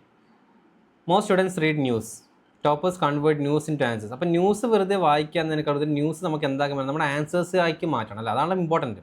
വെറുതെ ന്യൂസ് എൻ്റെ കാര്യം ഉണ്ടാവും. UPSCക്ക് വേണ്ടി ന്യൂസ് അറിയാനാണെന്നുള്ള ഉദ്ദേശം എന്നുണ്ടെങ്കിൽ നമ്മൾ എന്ത് ചെയ്യണം, നമ്മളത് ഒരു എന്താക്കി മാറ്റി ശ്രമിക്കണം, ആൻസേഴ്സുകളായിട്ട് മാറ്റാൻ ശ്രമിക്കണം അല്ലേ. So every news should give you 5 elements. That means climate change വേണ്ട ഒരു ന്യൂസ് ആണെന്നുണ്ടെങ്കിൽ ഫാക്റ്റ് എന്താണ്, India targets net zero by 2070, initiative national green hydrogen mission, അതിനുവേണ്ടി നാഷണൽ ഗ്രീൻ ഹൈഡ്രജൻ മിഷൻ കൊണ്ടുവന്നു. Examples international solar alliance, way forward, climate finance and technology transfer. അപ്പോൾ ഇതാണ് ആ news. അതിപ്പോൾ ഈ ഒരു കുറച്ച് എലമെൻറ്റുകൾ അറിയാം. അപ്പോൾ നിങ്ങളുടെ mains answer immediately becomes relevant, contemporary, data rich and examiner friend. അതായത് എന്താണ്, അപ്പോൾ ഓരോ ന്യൂസ് വായിക്കുന്ന സമയത്തും എന്താണ് ഫാക്റ്റ്. ഇപ്പോൾ CBAM എന്ന് പറഞ്ഞ സമയത്ത് നമ്മൾ നേരത്തെ കണ്ട ന്യൂസാണ് CBAM, that's A fact. CBAM എന്ന് വെച്ച് കഴിഞ്ഞാൽ അതൊരു കാർബൺ ബോർഡർ അഡ്ജസ്റ്റ്മെൻറ്റ് മെക്കാനിസമാണ്. അതിന് എക്സാമ്പിൾ നമ്മൾ പറഞ്ഞു സിമെൻറ്റ്, സ്റ്റീൽ എന്തോ ആയിക്കോട്ടെ. Okay, government, 1 static and 1 way forward. അപ്പം അതായത് ഒരു ന്യൂസ് വായിക്കുന്ന സമയത്ത് ഈ സാധനങ്ങൾ നിങ്ങൾ കറക്റ്റ് ചെയ്യാൻ പറ്റിക്കഴിഞ്ഞാൽ കുറച്ച് എളുപ്പമായിരിക്കും. കോംപ്ലിക്കേറ്റഡ് ആക്കുന്നില്ല, ആദ്യ ഫേസ് തന്നെ കോംപ്ലിക്കേറ്റഡ് ആക്കുന്നില്ല. പക്ഷേ മെയിൻസ് ആൻസർ റൈറ്റിംഗ് ആണ് നമ്മുടെ ഇമ്പോർട്ടൻസ് എന്നുള്ള മൈൻഡിൽ എപ്പോഴും വെച്ചോളൂ. ഇത് നിങ്ങൾ മെയിൻസിൻ്റെ കുറേ ക്വസ്റ്റ്യൻസ് കാണുന്ന സമയത്ത് നിങ്ങൾക്ക് മനസ്സിലാവും. അതിനുശേഷം നിങ്ങൾ ഈ സാധനത്തിലേക്ക് ഒന്നുകൂടി തിരിച്ചു വന്നാൽ മതി. മെയിൻസ് ആൻസർ റൈറ്റിംഗ് ഒക്കെ കണ്ടതിന് ശേഷം, മെയിൻസ് ക്വസ്റ്റ്യൻസും കുറേ ടോപ്പേഴ്സിൻ്റെ മെയിൻസ് ആൻസറൊക്കെ കണ്ടതിന് ശേഷം മാത്രം ഞാൻ ഈ പറഞ്ഞിരിക്കുന്ന ഈ സ്ലൈഡിലേക്ക് വന്ന് കണ്ടാൽ മതി. ആദ്യം തന്നെ ഞാൻ ഇത് പറഞ്ഞ് കോംപ്ലിക്കേറ്റഡ് ആക്കുന്നില്ല. ബട്ട് നമ്മുടെ ഫൈനൽ ഉദ്ദേശം എന്ന് പറയുന്നത്, ഫൈനൽ ഒബ്ജക്റ്റീവ് എന്ന് പറയുന്നത് കറണ്ട് അഫയേഴ്സിനെ മെയിൻസ് ആൻസേഴ്സ് ആയിട്ട് മാറ്റലാണ് നമ്മുടെ ഫൈനൽ ഉദ്ദേശം എന്ന് പറയുന്നത്. Okay, the biggest current affairs mistakes. നമ്മൾ കറണ്ട് അഫയേഴ്സിൻ്റെ ബിഗ്ഗസ്റ്റ് മിസ്റ്റേക്കുകൾ എന്താണ്? എല്ലാ ന്യൂസുകളും കോമൺ മിസ്റ്റേക്സ്, കോമൺ ആയിട്ടുള്ള മിസ്റ്റേക്സിൽ നിങ്ങൾ ഒഴിവാക്കേണ്ട മിസ്റ്റേക്സിൽ reading every news. Not all news is UPSC relevant. Filter ruthlessly, അതായത് എല്ലാ ന്യൂസും വേണമെന്നില്ല ഒഴിവാക്കാം. Following multiple sources. ഒരൊറ്റ ന്യൂസിന് വേണ്ടിയിട്ട് ഒരുപാട് മൾട്ടിപ്പിൾ സോഴ്സുകൾ നോക്കണ്ട. ഒന്ന് അക്കാദമിൻ്റെ മെറ്റീരിയൽസ് വരും, മറ്റേ അക്കാദമിൻ്റെ മെറ്റീരിയൽസ് വരും, ന്യൂസ് പേപ്പർ വരും, അല്ലെങ്കിൽ വേറെ ന്യൂസ്, അതൊന്നും വേണ്ട. ഒറ്റൊരു സോഴ്സ് മാത്രം ഉപയോഗിക്കാം. ഹ്യൂജ് നോട്ട്സ് ഉണ്ടാക്കുന്ന ഒഴിവാക്കാം. ഓക്കെ, റിവിഷന് ഭയങ്കര ബുദ്ധിമുട്ടായിരിക്കും, നമ്മൾ റിവിഷൻ ചെയ്യാൻ മടിയായിരിക്കും, റിവിഷൻ ഉണ്ടാവില്ല. ഓക്കെ, ദാറ്റ് മീൻസ് റിവിഷൻ ഇല്ലാതിരിക്കുന്നതും ബുദ്ധിമുട്ടാണ്. റിവിഷൻ ചെയ്യണം. നമ്മൾ 7-30-90 റൂൾ മനസ്സിൽ വെക്കുക. 7 ദിവസം 30 ദിവസം 90 ദിവസം കൂടി സമയത്ത് റിവിഷൻ ചെയ്തുകൊണ്ടിരിക്കുക. പിന്നെ എപ്പോഴും ഈ എഴുതിയിരിക്കുന്ന കാര്യങ്ങൾ നിങ്ങൾ PYQയും വെച്ച് കണക്ട് ചെയ്ത് നോക്കുക. പ്രീവിയസ് ഇയർ ക്വസ്റ്റ്യൻസ് ഒക്കെ നോക്കുന്ന സമയത്ത് ഇടയ്ക്ക് ഒരു ആഴ്ച ദിവസമൊക്കെ PYC ഇയർ ക്വസ്റ്റ്യൻസ് ഒക്കെ ഒന്ന് തുറന്ന് നോക്കട്ടെ. ഓരോ വർഷത്തെയും നിങ്ങൾ പ്രിൻ്റ് ഔട്ട് എടുത്ത് വെച്ചാൽ നമ്മൾ ഇവിടുന്ന് പ്രിൻ്റ് ഔട്ട് സാധനം ആദ്യമേ കൊടുക്കും, അതായത് കയ്യിൽ വെക്കുക. അതുമായിട്ട് കണക്ട് ചെയ്തിട്ട് നിങ്ങൾ എഴുതിയിരിക്കുന്ന ഒരു മാസം എഴുതിയിരിക്കുന്ന ന്യൂസിൽ ഏതെങ്കിലും PYQ ആയിട്ട് കണക്റ്റഡ് ആണോ എന്നുള്ള കാര്യങ്ങൾ ചെക്ക് ചെയ്ത് നോക്കും. അങ്ങനെ ഉണ്ടെങ്കിൽ ഓക്കെ, നിങ്ങളൊരു കറക്റ്റ് പാത്തിലേക്കാണ് പോകുന്നത് എന്ന് നിങ്ങൾക്ക് മനസ്സിലാക്കാൻ പറ്റും. പിന്നെ എഡിറ്റോൾസ് ഒക്കെ ആണെങ്കിൽ കോപ്പി പേസ്റ്റ് ഒഴിവാക്കാൻ നിങ്ങൾക്ക് understanding the matters more than coping. Just copy ചെയ്ത് ഫാക്റ്റുകളൊക്കെ എഴുതുന്നതിന് പരമായിട്ട് നിങ്ങൾക്ക് എന്ത് മനസ്സിലായോ അത് മാത്രം എഴുതാൻ ശ്രമിക്കുക. സിലബസ് ഇഗ്നോർ ചെയ്യാതെ പോകരുത്. സിലബസ് പാർട്ട് മനസ്സിലാക്കിയതിന് ശേഷം മാത്രം എഴുതുക. അത് നാളത്തെ നമ്മുടെ റിസർച്ച് വർക്കിൻ്റെ സമയത്ത് കാണിച്ചു തരാം എങ്ങനെയാണ് സിലബസ് അണ്ടർസ്റ്റാൻഡിങ്, സിലബസ് ആയിട്ട് കണക്ട് ചെയ്യുന്ന കാര്യങ്ങൾ. Memorising without understanding, that means വെറുതെ ഇങ്ങനെ okay CBM is a carbon border adjustment mechanism initiated by European Union എന്നൊക്കെ പറഞ്ഞ് പോകുന്നതിന് പകരമായിട്ട് എന്താണോ ആ കോൺസെപ്റ്റ്, കാരണം ഒരുപാട് പഠിക്കാനുണ്ട്, ഇത്തരം സാധനങ്ങളൊന്നും മെമ്മറൈസ് ചെയ്യാൻ നമ്മളെ കൊണ്ട് പറ്റില്ല. അപ്പം കോൺസെപ്റ്റ് മനസ്സിലാക്കുക. ഏത് രാത്രി വന്ന് ചോദിച്ചാൽ നിങ്ങൾ പറയാൻ പറ്റുന്ന ലെവലിൽ എന്താണെന്ന് ചോദിച്ചാൽ അത് പറഞ്ഞു കൊടുക്കാൻ പറ്റിയാൽ മതി. എല്ലാ ഡീറ്റെയിലും അറിയേണ്ട ആവശ്യമില്ല. ഞാൻ പെട്ടെന്ന് CBM എന്താണെന്ന് ചോദിച്ചു കഴിഞ്ഞാൽ ഓക്കെ സാർ ഇതാണ് CBM എന്ന് പറഞ്ഞിരിക്കുന്നത് പറഞ്ഞു തരാൻ പറ്റിയാൽ മതി. അല്ലാതെ അതിൻ്റെ ഡെഫിനിഷൻസോ കാര്യങ്ങളോ അല്ലെങ്കിൽ അതിനെന്താണ് ഇൻവോൾവ്മെൻറ്റുള്ള രാജ്യങ്ങൾ ഇതൊന്നും നമുക്ക് ആവശ്യമില്ല. എന്താണ് കോൺസെപ്റ്റ് മനസ്സിലാക്കുക. പിന്നീട് അങ്ങോട്ടേക്ക് നമ്മൾ അതിൻ്റെ മുകളിൽ ഇങ്ങനെ ഫ്രഷായിട്ട് ആഡ് ചെയ്ത് സെറ്റായി വരും. അത് ഇനീഷ്യൽ ഫേസിൽ നിങ്ങൾ ഓടിച്ചാടി പോകണമെന്ന് ഞാൻ പറയുന്നില്ല. Reading, revision reading, then apply ചെയ്ത് നോക്കുക, ദെൻ അണ്ടർസ്റ്റാൻഡിങ്. ഓക്കെ, ഇത് കറണ്ട് അഫയേഴ്സ് ഇപ്പോൾ 2024 റീസെൻ്റായി നടന്നിരിക്കുന്ന UPSC മെയിൻസ് ക്വസ്റ്റ്യൻസ് റീസെൻ്റ്ലി വന്നിട്ടില്ല കേട്ടോ. റീസെൻ്റ്ലി നമ്മൾ നടന്നിട്ടുള്ള റീസെൻ്റ്ലി 2024 വന്നിരിക്കുന്ന UPSC പ്രിലിംസ് ക്വസ്റ്റ്യൻസിൻ്റെ അകത്ത് കറണ്ട് അഫയേഴ്സുമായി ബന്ധപ്പെട്ടുള്ള കണക്ഷൻ എങ്ങനെ വന്നൊന്നുമില്ലാണ്. ഒരുപാട് മുന്നേ ഉള്ളതെന്നല്ല, ഇപ്പം അതായത് മെയ് 24 വന്നിട്ടുള്ളത്. ഇന്നിപ്പോൾ എത്രയായി? 10 ദിവസമായിട്ടേ ഉള്ളൂ. 10 ദിവസം മുന്നേ അതൊക്കെ ന്യൂസാണ്. The chancellor of the federal republic of Germany visited India in January 2026. Which of the following is are not correct in terms of outcomes for this visit. അതായത് the chancellor of federal republic of Germany visited in India in January 2026. Okay, which of the following is are not correct in the terms of outcomes of this visit. അപ്പം മൂപ്പര് വന്നതിൻ്റെ ഉദ്ദേശം എന്തായിരുന്നു എന്നാണ് ചോദിച്ചിട്ടുള്ളത്. Okay, ഇവിടെ ഉണ്ടോ? India Germany agrees to shore up defence cooperation. German chancellors in Gujarat activist call for Ariha's returns. അല്ലേ? അപ്പോൾ ഈ രണ്ട് സാധനങ്ങളുമായി കണക്ട് ചെയ്തിട്ടുള്ള കാര്യങ്ങളാണ് ഇതിൽ ചോദിച്ചിട്ടുള്ളത്. ഇതിൽ കറക്റ്റായിട്ട് ഈ ന്യൂസിൻ്റെ അത് കറക്റ്റായിട്ട് എന്തിനൊക്കെയാണ് വന്നിട്ടുള്ളത്, എന്തൊക്കെയാണ് ഇപ്പം signing off A memorandum of understanding between all India institute of Ayurveda and the university of Hamburg. ഇപ്രാവശ്യത്തെ കറണ്ട് അഫയേഴ്സ് കുറച്ച് ഒരു അപ്ലിക്കബിൾ ബേസ്ഡാണ്. ചോദിക്കാൻ നമ്മൾ ഒരിക്കലും പ്രതീക്ഷിക്കുന്ന സാധനങ്ങളൊക്കെ ചോദിച്ചില്ല, എന്നാലും ഇത് കറക്റ്റ് കറണ്ട് അഫയേഴ്സാണ്. ഈ രണ്ട് ന്യൂസിനുമായി കണക്ട് ചെയ്ത കാര്യങ്ങൾ. പിന്നെ ഇതിൻ്റെ ബാക്കിയാണ് ഉണ്ട് കേട്ടോ അടുത്ത പേജിലൊക്കെ.